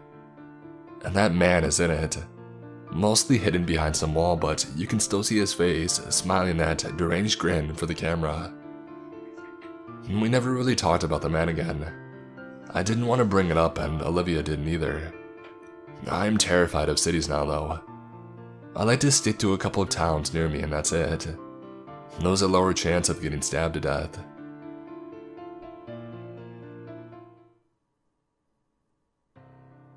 Okay, so basically, I was in high school and I had a friend who was 4 years my senior, referring to him as Ronaldo. Now, Ronaldo and I met during a school production and we got close. He treats me like a sister and I treat him like a brother. So, we hang out a couple of times in school and he would always smuggle me food from outside, because he has senior privileges. Cue his creepy friend, AJ. So, AJ is Ronaldo's friend and they are the same age. I met him on a school trip and he was nice and all. I didn't know that many people and I hoped to be acquainted with my fellow schoolmates, some of which were older and some who were my age. So, I ended up engaging in small talk with him and trying to be as friendly as possible. It turns out that he and Ronaldo were friends, sort of, and that would mean that when Ronaldo and I hang out, he might tag along, especially if we are in a group of other friends, all of them who are older than me. So being polite, I would talk to him and make sure that he was a part of the conversation, and he didn't feel left out with so many people around. I think about 7 other people. He graduates and then I don't see him, but he added me on Facebook, where he would message me on occasion and I didn't think anything of it. Until one day he came back for an alumni event about 3 years later. I was at school late, supporting a friend who had a recital. As that was a formal event, I wore a dress and I put on some makeup. So there he is, catching me out of nowhere as I happened to walk by, and he said that I looked great and that we should hang out sometime, which I didn't think was odd at the time. And I said maybe, and promptly left because I knew the recital was starting soon. Now, this is the part that gets really creepy. He starts messaging me, asking me to hang out, but I tell him that I was busy. And out of nowhere, he said, "By the way, you looked so sexy in that outfit I saw you in." And I was like, okay, thank you, I guess. But I was a little put off, so I stopped talking to him. He then starts to send me lots of messages every other day to see if I was free. I kept telling him that I wasn't until he messaged me and asked me out on a date. The thing that irked me though was how he asked me. This is what he said. I haven't stopped thinking about you since that field trip. You were so cute and so pretty, and the way we talked, I knew I felt something. Now that I have spent some time in college, I have to say that I've grown up into a man and have plucked up the courage to ask you to be my girlfriend. I can't stop thinking about you, especially in that dress. I'm coming back for the summer, so hopefully we can see each other and go out for drinks and maybe something more. I told him that though, I was flattered. I had no interest in seeing anyone and was focused on my studies, and I was busy doing student council and cheerleading. So he said that it was fine and that he would wait for me. The creep factor went up as he started to message me daily on Facebook, Skype, Instagram, and any other way that he could get to me, asking me if I had changed my mind. I kept telling him no, but he kept persisting. Eventually, these messages would turn into voice calls, which soon became video calls because he wanted to see that pretty face of mine. When I stopped responding to his advances, he started leaving me lewd messages about how he would treat me like a queen, and what kind of sex we would have and how attractive I was as an Asian, compared to other Asians, which is frankly quite racist. So, I did what any other person would do in this situation. I blocked him from everything. That is, after telling him no. I wasn't interested at least 8 billion times. Now, I thought it would all stop, but then he proceeds to make at least 5 other accounts on all social media platforms, and tries to friend me on Facebook, which I rejected, and follow me on Instagram, which is private, so I didn't accept, and message me on Skype. I had to block all 5 of his other accounts. His number is not inclusive of his original, and I started telling Ronaldo about my situation. Being the big bro that he is, he said that he'll make sure that AJ would leave me alone, which he did for a bit before I'd get an anonymous text saying I was a bitch and that I would regret saying no to him, and that he would find me. I proceeded to block that number too and changed my settings to reject all calls and messages from unknown numbers. Last I heard, he was pestering some other friends in the group about me, but that got nowhere because Ronaldo was looking out for me and told everyone what was up. I am now on a different continent, pursuing higher education, and I swear to God, I hope I never see him again.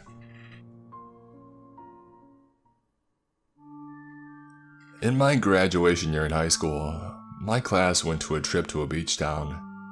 I was always a loner in school, and the only friend I had in school didn't go to this trip. I never interacted much with my classmates. At a point in this trip, we, about 21 people, were left in a famous seaside street, filled with bars and restaurants.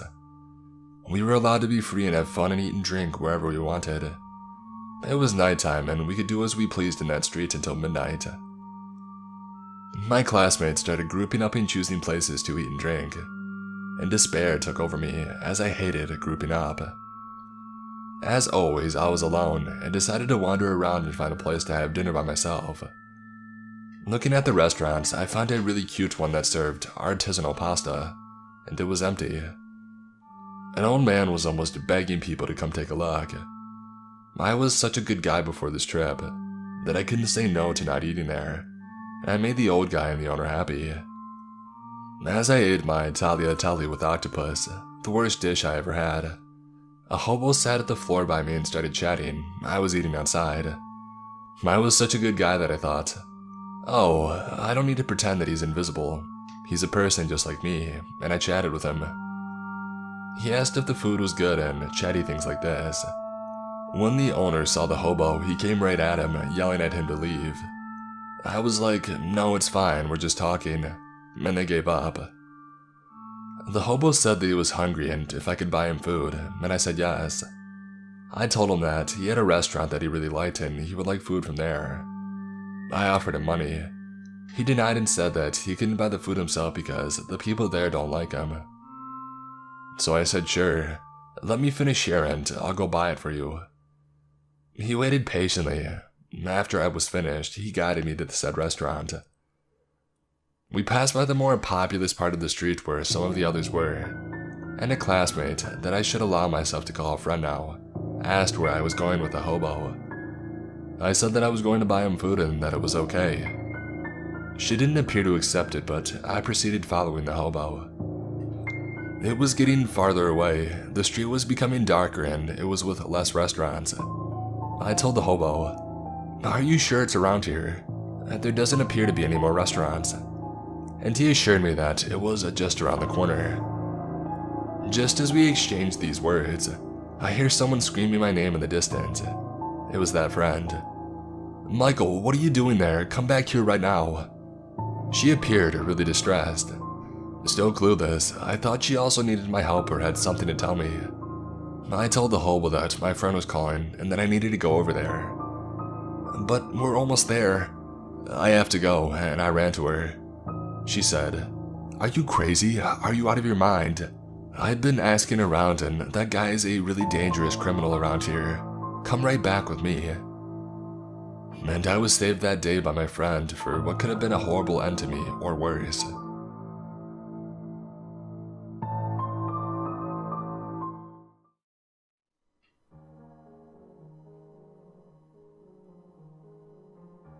Back when I was in high school, my friends and I loved exploring creepy places. A few of us had a driver's license, so on weekend nights, we would gather a group of 6 to 10 people and go on an adventure. One summer, our favorite place to go was this abandoned movie theater on the west end of town. This place had closed down probably about 3 years before we started visiting it, and in that time it had become a rundown building. There were no trespassing signs on the front entrance and each of the fire exits around the building, coming from the theater rooms. The glass at the main entrance was all broken and had been boarded up. The front door was busted and it didn't latch or lock, so people were able to get inside. We knew that there had to be a homeless person crashing in there, but we were young and dumb and felt invincible in a group. It was part of what made it scary. We would always wait until between 11 p.m. and 2 a.m. to go into places like this, because we didn't want to have anyone see or hear us and report us to the police. We all explored it together the first 2 times that we went in. The screens and seats were all torn up inside each of the maybe 8 rooms. The bathroom mirrors were broken, and there was graffiti everywhere. And we were fairly sure that there were people hiding in there while we were inside, even if we never saw anyone the first few times that we went. There were a couple of shopping carts from a nearby Fred Meyer inside, with cans and bottles in them and a few dirty blankets scattered around in different rooms. It looked lived in. After getting to know the layout of the place the first couple of trips, we made a game of it for the third and final visit. This time, these 6 of us would split into 3 groups of 2, and with our partner, the 2 of us would enter the front together and spend a full 5 minutes inside while the others waited outside at our chosen exit in the back of the building. The first 2, Beck and Doug, both went in while we waited outside. About 7 minutes went by, and just as we were starting to worry that we should go in after them, they made it out the other side through the fire exit. Doug told us that they went upstairs into the office, and there was a sleeping bag that hadn't been there on the last visit. And as soon as they went up and saw it, they tried to leave immediately, but the guy turned around and tried to leave through the wrong exit, which was sealed shut. They were paranoid that they were being followed out, so they just stood there watching the way that they had entered the theater room for a minute, making sure that they didn't hear any noises, before they finally worked up the nerve to run out the correct exit in the room across the hallway. Doug and Beck both wanted us all to leave, but Jack and I weren't having any of that, and insisted on going in. Brad and Drew, the other group of 2 that was going to go in last, wanted to come with us. So the 4 of us went inside while Beck and Doug both waited by the exit. The first thing we all wanted to do when we got inside was go check out the upstairs office. Just as we started to make our way up the stairs, we all heard a loud banging sound. It was coming from the back of the theater. We all agreed that it had been Beck and Doug trying to scare us so that we would come out and we could leave. We got upstairs and the pounding stopped. Doug was right. There was a sleeping bag rolled out on the ground, with a few paper bags set up around it.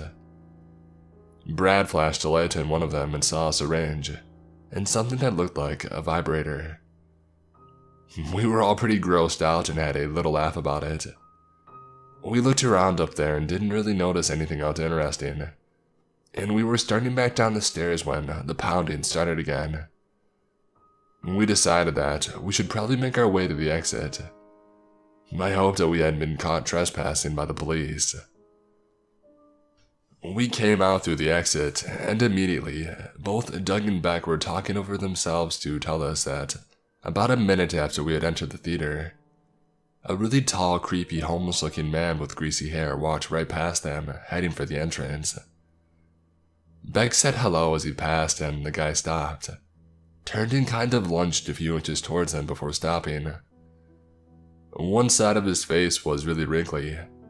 Beck thinks maybe he was a burn victim or something.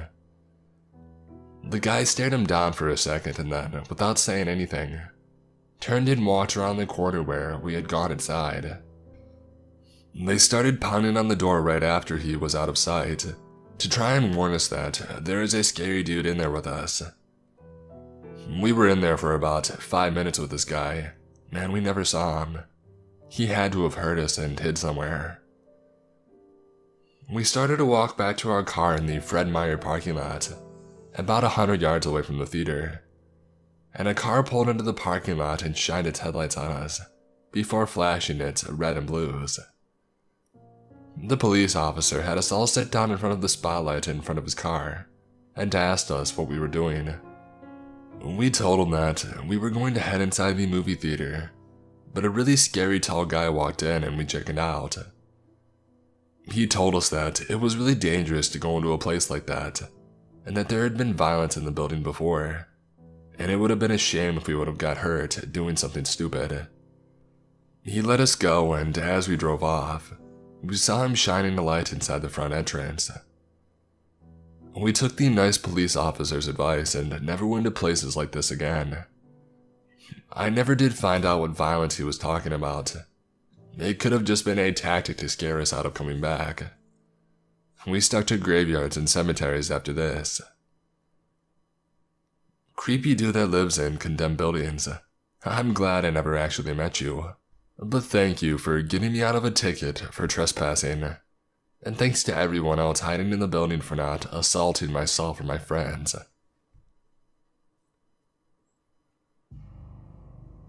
Back in high school, my friends and I would love to go to our local movie theater that was situated inside of our shopping mall. We usually would travel in big groups, but this time, it was only my friend Alex and I. We picked up a late night showing of some obscure movie. I can't recall the name because this happened years ago, and arrived on time to find our seats. Since the showing was late and the movie wasn't a box office hit, the theater was empty. We situated ourselves in the middle, where we could get a perfect view of the screen. Strangely enough, a couple that arrived late decided to sit in a row, with only 2 seats between us and them. My friend and I exchanged confused looks and then shrugged it off, figuring it was solely because we had prime viewing seats. As the theater got dark, things got a little weird. The woman of the pair kept looking over at us every few minutes. The first couple times I figured she was just a nervous person and was adjusting to her surroundings. Yet maybe an hour into the movie, she kept the pattern up. She wasn't even discreet with her staring, because she would turn her head completely towards us. I could see her entire face. I still see it in my head today. I nudged my friend and told him about the girl staring, and he whispered that he had noticed too. At this point, I was feeling very anxious and almost wanted to leave the movie early. My friend didn't want to though, so I decided staying with him was safer than leaving alone. Plus, I was his ride home too, so I didn't really have a choice. Throughout the movie, the girl continued to look over. Every now and then, she would whisper something to her counterpart, but he himself never looked over. Once the movie ended, I grabbed my friend by the arm and told him that we should get going because it's late. He followed suit as I sprinted out of the theater. Once we were out, the halls were empty because of the fact that barely any films played towards the end of the night. I was about to say something to my friend about how the couple next to us freaked me out, but they ran out of the door seconds after us. I was freaking out on the inside, but decided to try my best to keep my composure. My friend was definitely aware of them closely following us out of the theater, but he isn't the type to be confrontational, so we just sped walked to my car. Once we got in the car, my intuition told me to just get out of the parking garage as fast as I could. I saw the weird couple make it to their blue car, which was on the same parking garage level to us. That wasn't surprising because the entrance to the mall is on that level, so everyone parks there. I sped out of the parking garage and drove towards the main street. I told him to keep a lookout and see if their blue car was following us. He looked back and said the coast was clear. I felt so relieved. Now, we were the only ones on the main highway because it was late at night and we live in a quiet, suburban area. And then, a few minutes later, a car came speeding up from behind and flashed their high beams at me. My heart started to race. My head just told me that it was them. I asked Alex if the car was blue, but he said that he couldn't tell. The light to turn left onto the next main street was green, so I took the left turn necessary to get to his neighborhood. The car backed off and turned on normal lights, but still, it turned left too. I caught a glimpse of the car and started yelling once I realized that it was the weird couple's blue car. Alex told me to gun it, so I slammed on the gas and sped down the last main street before I had to turn into his neighborhood. The blue car wasn't tailgating me, but was clearly following not too far behind. When the streets are empty, it's easy to follow someone since there aren't any other cars to dodge. I turned into my friend's neighborhood, but decided to drive past the street so that they wouldn't see where we were trying to go. The blue car followed us into the quiet neighborhood and was picking up speed to get closer to us. My friend Alex was panicking and asking what I was going to do. I just kept quiet as I sped too quickly down a random neighborhood street. I could see the car's lights behind me as I made a turn onto another street, but they were far enough so that they couldn't see me for about 30 seconds after I took the next turn. After I turned into another unfamiliar street, I turned my car off and flipped it into neutral gear. My car is a manual, so I am very familiar with driving it, and I knew that I had enough momentum to roll into an empty parking spot, even though my car was off. I slipped into the spot on the curb and pushed the brakes to get to a stop before the blue car could clear the turn to get into the street. I reclined my seat back completely and told Alex to lean all the way forward and not move. We sat there in the silent and dark car, my ears ringing from how quiet it was. My heartbeat was fluttering faster than it ever had before. I think it was a mix of fear and adrenaline. Within a few seconds, the blue car cleared the turn and started slowly driving down the street. It made its way past my car that was parked on the side of the street, and luckily for us, I drive a standard black Scion TC. There's nothing notable about the car. I haven't even changed the license plate frame. So, they must have figured that the cars parked on the road belonged to the people that lived in the neighborhood. Alex and I literally stayed in our hiding positions for 10 minutes, just in case the weird couple decided to drive by again. Luckily, they never did. Once we got up, we just stared at each other and didn't know what to say. We were both freaked out and had no idea of what the couple had planned to do if they had caught up to us. To this day, I still don't know what their intentions were. Maybe they're just a couple of deviants who enjoy freaking out young high school students.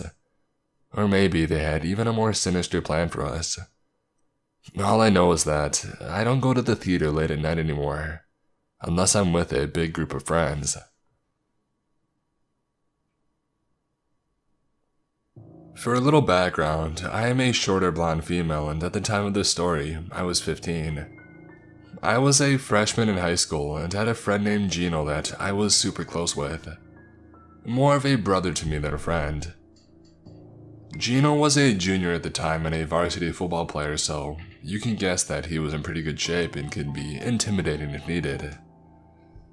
Anyways, it was a Thursday and Gino asked if I wanted to get dinner that evening after school then see a movie. I said yes and told him that I would see him at the theater around 6:30, so we could eat before the movie that started at 8 p.m. He obviously drove at that time but had to do some stuff after school, so I asked my mom to drop me off at the theater to meet him. Fast forward to 6:30, and my mom drops me off at the movie theater and leaves. Gino isn't there yet, and I get a text from him saying that he was going to be a little bit late, and wouldn't get there till around 6:50 or whatever. I didn't know where we were going to eat yet, so I just sat down on the bench and I waited for him. At the time, a brand new hamburger place had just opened up right by the theater. About 2 minutes into waiting and texting on my phone, I am interrupted by a man who was probably about 6'2", white, brown hair and in his mid-30s with a typical business-looking type. He said, "Are you lost?" I looked up at him, startled, and then obviously tell him that, no, I'm waiting for a friend to see a movie. He then proceeds to have small talk with me, and although I'm already a little creeped out, I talk back to him since it's summer. It was April, but I live in Arizona, and April here feels like summer. And being around 6:40ish now, it's still light outside. He then proceeds to tell me that he's the manager of the new hamburger place, and asked if I wanted a job. First off, the fact that he's asking a random girl if she wants a job is already strange, but I just turned him down saying, "Thanks, I already have a job." He then proceeds to start badgering me saying, "Come on, I can interview you right now, and probably pay you more." Just to see what he would say, I asked him, "Okay, where would you interview me? At a table inside the restaurant?" To which he answered, "No, it's too busy in there. We could just go around back." Okay, I may have been a naive-looking 15-year-old girl at the time, but I'm not stupid. I told him again, "Thanks for the opportunity, but no," hoping that he would leave. Nope. He now proceeded to tell me that he was actually in town with some friends and that he was staying in a nicer city in the state that I live in, and asked if I wanted to go to party with them tonight and I could stay the weekend. What happened to being a manager at this burger place? Clearly by now, I know this guy is a creep, so I told him that I was 15, and I couldn't go out partying because my mom would kill me. Maybe he just thought that I was older. Still, nope. He continued to press me on it, saying just to tell my mom that I was staying with a friend, and kept asking me to walk over to the parking lot where his friends were so he could introduce me. By this point, I'm standing up trying to think of ways to get out of this situation. And by the way, there's at least 10 people around since we're in public at a movie theater. But do you think one person noticed this 30-something-year-old guy creeping on a 15-year-old? Of course not. At this point, I noticed the man was getting a little irritated. He was almost demanding that I just go with him to meet his friends. I wanted to get away from him, so I just said, "Sorry, I think my friend is here." And I started walking away when he grabbed my wrist. Not kidding, this creep literally grabbed me in public like no big deal. He started pulling me, all the while saying that I was going to meet his friends when, thank my stars, my friend Gino miraculously comes walking up. Gino asked what was going on, and the man drops my wrist and in a rude voice goes, "Who's this?" So from being scared I said, "My boyfriend," hoping that if he hadn't already, Gino would get the clue that something wasn't right. The man gave me an evil glare and said, "I thought you said you were waiting for a friend, not a boyfriend." At this point, Gino started pulling the tough guy act, and started asking the guy what the heck he wanted and to get the heck out of here. The man, without arguing, just power walked away towards the back of the burger place, acting all upset. Gino wanted to chase after him, but at that point, I was shaken up, and really just wanted to see our movie. Needless to say, I never saw the guy again, but to this day, I think about what he wanted. If I was naive enough to go with him, what would have really happened? I have no clue, but seriously, I'm lucky I wasn't stupid enough to find out.